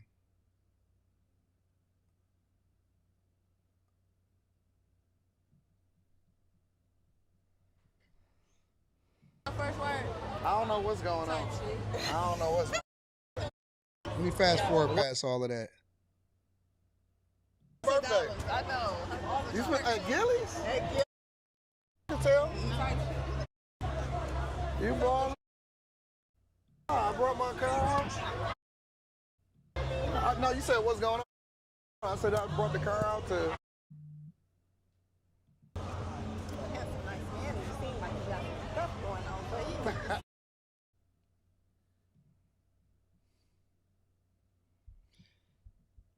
Jay Ben, shout out to you. I appreciate you. Chris Cunningham says, Jay Ben and I is pulling up to Detroit. You need help. Shout out to you. R. Hardy says, I'm on the verge. Shout out to R. Hardy. I appreciate you for the 2-ball. Dean Murray says, this is why aliens don't come to visit Earth. What up to Dean Murray? Jay Denoir. What up to Jay Denoir? I appreciate you, Jay Denoir. Says, oh my God, call or hang up. You sound ridiculous. What up to Jay Denoir? Just go Nichelle in the building. What up, Nichelle? Says, imagine defending a murderous demon that was fantasizing about licking a victim's blood off of a knife. Black people have entirely lost the plot. What up to Nichelle? I appreciate you, baby. Thank you for the 10-ball. Let me give you that right there. Yo, why do I not have a serious chat? What is wrong with my chat? Why is my chat unserious about everything? Y'all are so unserious about everything. Y'all are not focused. Focus. You gotta focus. All right? They talk like the boy was out in the middle of the night in the dark alley being bullied by white children. I already see Miss Sanchez in the chat. I'm not talking to her right now. Manny Plays PC says Karmelo wouldn't have made it in the hood. I had a friend in high school who got jumped for looking at someone's sneakers too long. Rush King. AD, what was the temp outside? It's still 96, 98.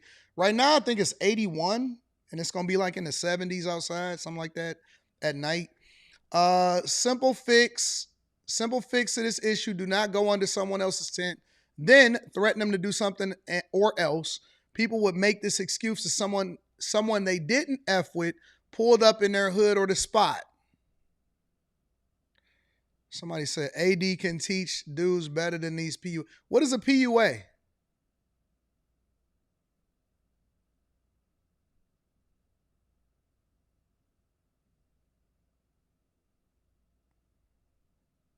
What is a PUA?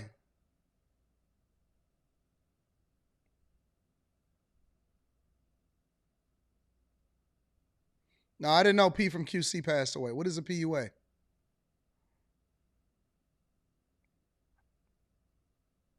That's messed up, man. Rest in peace. But see, that's what I was saying to y'all. That's why I'm so focused on getting my affairs in order and making sure that I'm healthy. A pickup artist? Oh. I don't think that those guys are real, bro. I don't think that those guys are real. Honest to God, I genuinely don't think that pickup artists are real. I don't.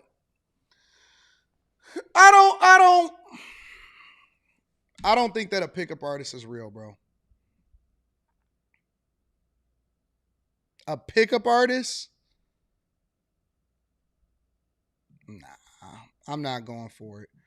Maurice, what up to Maurice? Maurice says they keep turning a high school fight into a murder plot. I agree with that. Rush King then says, tell the caller to go to the op spot and tell them that they should make you leave or else see how it ends up or the problems you get into. Karmelo did that. Shout out to you. Emancipation says, good morning, Anton. If I'm asking my Chasers family, could they support my GoFundMe? I've been bedridden since 1/1/2025. Broke a hip that left me with nerve damage, and I'm raising $2,800 to maintain. What's your GoFundMe? Put your GoFundMe inside of the chat. Y'all got to learn Anton's regular voice from his liquor voice. Oh, my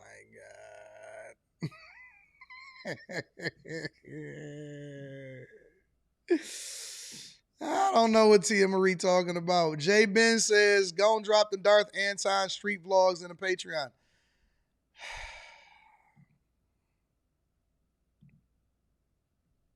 Her buzzing wore off. I might be like, what the fuck? That she gonna be acting out. No, she ain't. Maybe. Look, I lied. Tia, take my number down. Get the fuck out of this. What am I doing? Note to self, don't listen to J Ben. Note to self, don't listen to J Ben. Craig P says, AD, your closing ratio.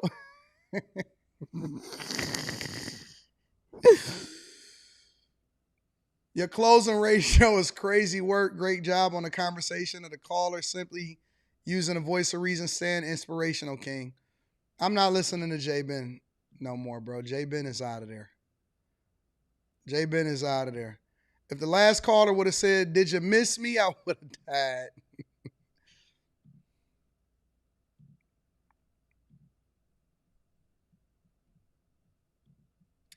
Note to self, don't listen to J Ben.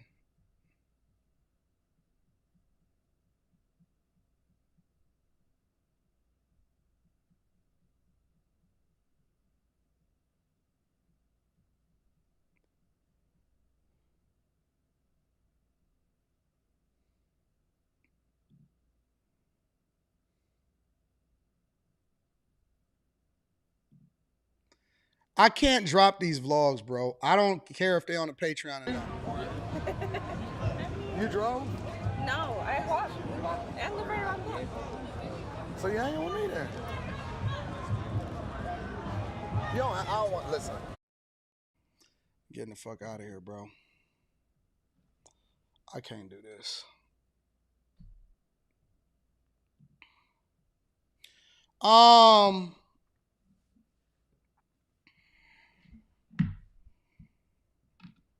Anything else? Should I live stream tonight? Should I live stream from the streets? What should I do?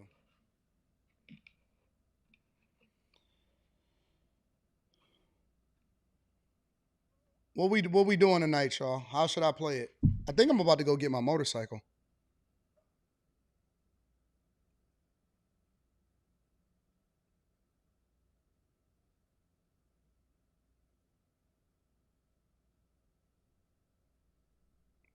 Well, we live streaming tonight or what, y'all? What we talking about?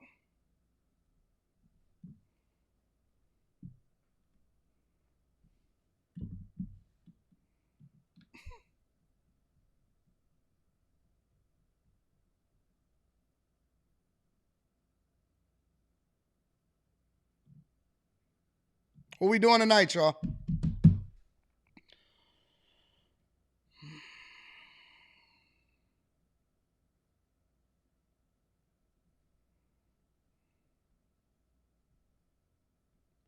I'll say this. I will say this though. I'm about to go. I'm about to go and get my bike. I will say this though. I don't believe when I say no. I'm gonna do a makeup show this weekend. I don't believe these guys that say they in the streets, that say that they deal with these chicks on a regular basis, that say that they doing whatever it is that they doing. I don't believe them. I genuinely do not believe them. When I see people with their talking points on the internet, when I see people tell me about what they can and can't do, when I see people telling me about what guys can and can't do, what women want, I don't believe them. I don't believe them a little bit, not even a little bit. I don't believe them, bro. I don't believe them. I think that people be lying.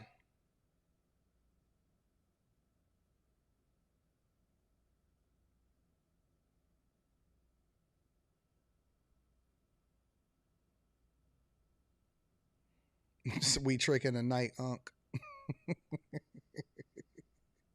I don't believe them. That's what I'll be saying on room now when I say I don't listen to people and what they say and all of the nonsense that they talking about. I'll be like, man, that's cool. And I could tell when people have a talking point versus what they deal with in real life.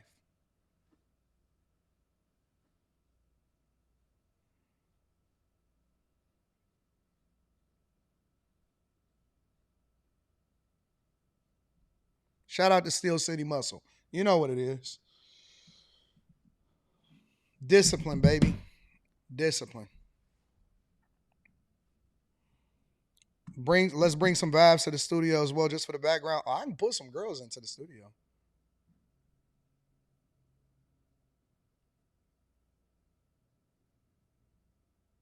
We could definitely get some bad chicks in the studio for sure. Nah, that's a problem because then it's gonna go left. That's a problem. That is definitely a problem.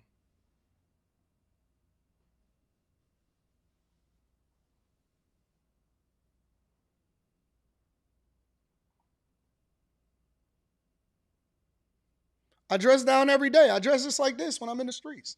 I don't be listen. I don't be wearing Gucci. I don't be doing all of that stuff. I wear just like this, t-shirt, chilling, all of that. Did the show start on time? Is Anton shorted? Yo, we 3 hours and 47 minutes into the show, Slimmy. I'm giving the people a full show. You know what I'm saying? All right, I'm about to go get my bike. And we gonna figure it out. I wanna stream more. I wanna stream more so it'll keep me out the streets and it'll keep me out of trouble. And that I can stay focused. All right. All right, y'all. Let me read a couple more super chats and I'm gonna get y'all up out of there. Drop the yam can. Listen, there's some bad chicks in Detroit, bro. It's some bad chicks in Detroit. Don't listen to Miss Sanchez in the chat, y'all. It's some bad chicks in. They not for me. They for y'all though. They not for me. They for y'all. Terrence, what up, Terrence? Terrence says, I live in Texas and Afrotech is coming up soon. Would you consider doing a live stream on how to network for mid-career professionals looking to make a jump to the director? I should pull up to Afrotech. What is Afrotech? Somebody send me the Afrotech information. Just easy and going, huh, AD? I don't see why guys say that they get rejected. I don't see where guys say that girls are saying, no, we not going, or no, get out of my face, or we not talking to you, or they just reject. Girls don't reject people.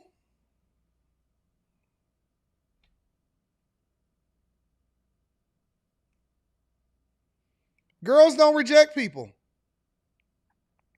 That's not true. Girls be showing love. They like to conversate. They like to have a good time. They like to go back and forth. They be telling you where they live. Oh, I live right around the block.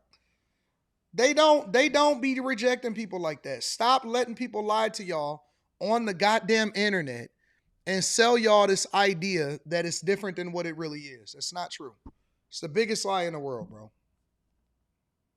They do not be rejecting people. They do not have, all of this smoke. That's not what it is, bro.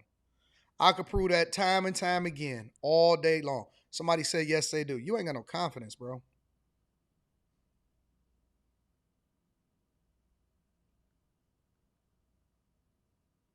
That's your problem. A lot of y'all just ain't got the confidence that you're supposed to have. And so as a result, you think that it's more difficult than it is, but it's not.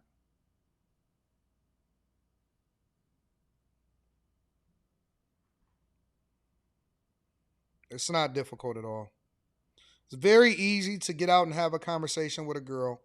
You don't even have to do all of that extra shit. Hey, can I buy you a drink? You ain't got to do none of that. You just be like, hey, come here for a minute. Or a lot of times they'll call you over.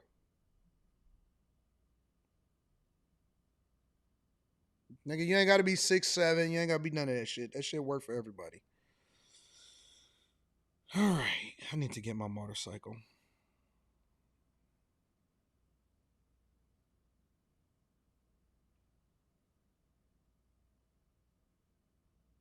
All right, y'all. Shout out to my dog Tazzy. What up, Tazzy? Thanking God for life and running up a bag. Thanking God for life and running up a bag. What up to my dog Tazzy? Chaser in the building. What up, Tazzy? What up to my dog Chris Cunningham says we coming to a nah, they want to come to Detroit. Yo, Detroit is popping. I should put up the Boxalitis camera tonight. Just to have it in the streets and then come back here and then live stream. Something like that. Craig P says the girls would be a nice touch like a bottle girls at the club, but they would handle emails and such.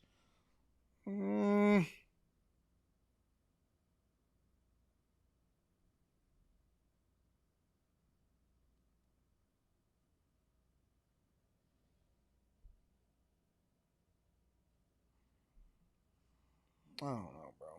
Let's see.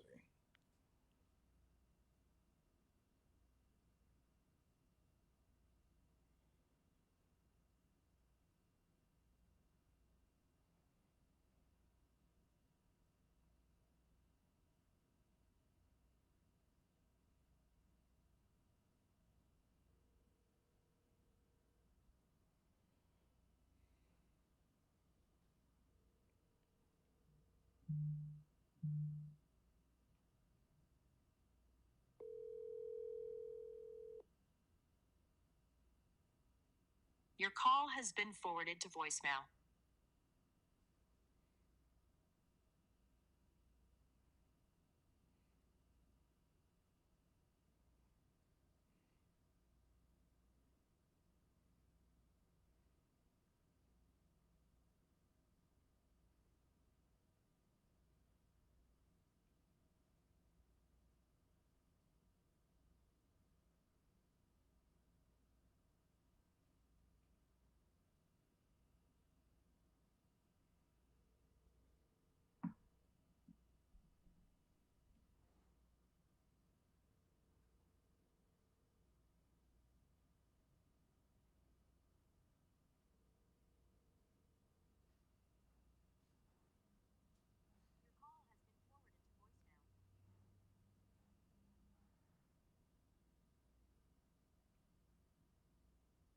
I'll text and see if it makes sense or not for the Boxalitis boys.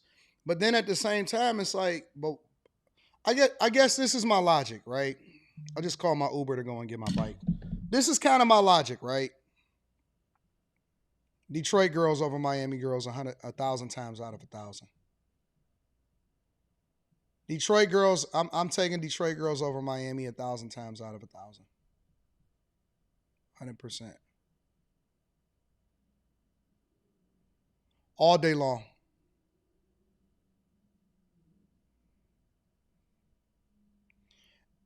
If like, even if you just want to talk about personality, if you want to talk about whether or not they, you know what I'm saying, easy to talk to, if you want to talk about, you know what I'm saying, like them actually wanting to party instead of focusing on, you know, bottles and all of that. Detroit girls just want to have fun, bro. Like they just got good energy. And Miami, you got to remember this, bro. Most people in Miami are not from Miami. Most people in Miami are not from Miami. The real Miami is different from the touristy Miami. If you go to Miami, bro, most of the people that's over there, most of the people that's hanging out in Brickell, most of the people in South Beach are not from Miami. They're down there looking for a trick. It's different. It's a whole nother thing, bro. It's not the same, man. They down there to try to find a trick. You want to be in a space where it's just gonna be good vibes, good energy, and people came out to have fun.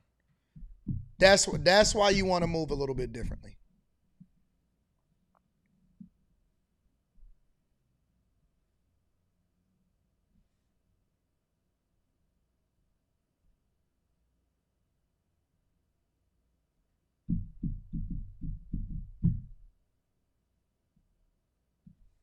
This is my opinion personally. All right, y'all. Let me see a couple more. Girls Be Nice says, shout out to you. I appreciate you. Wesley Turner in the building says, that's the type of IRL stream we want to see, AD. Your car trying to limit me. Jay Ben says, Boxalitis boys, Yam Cam on, on the corner for the culture. I'm thinking about it, bro. I'm thinking about it. All right, y'all. I love y'all. I appreciate y'all. I got to run. I got to go and take care of some business before we figure it out. All right? I'm out. Peace.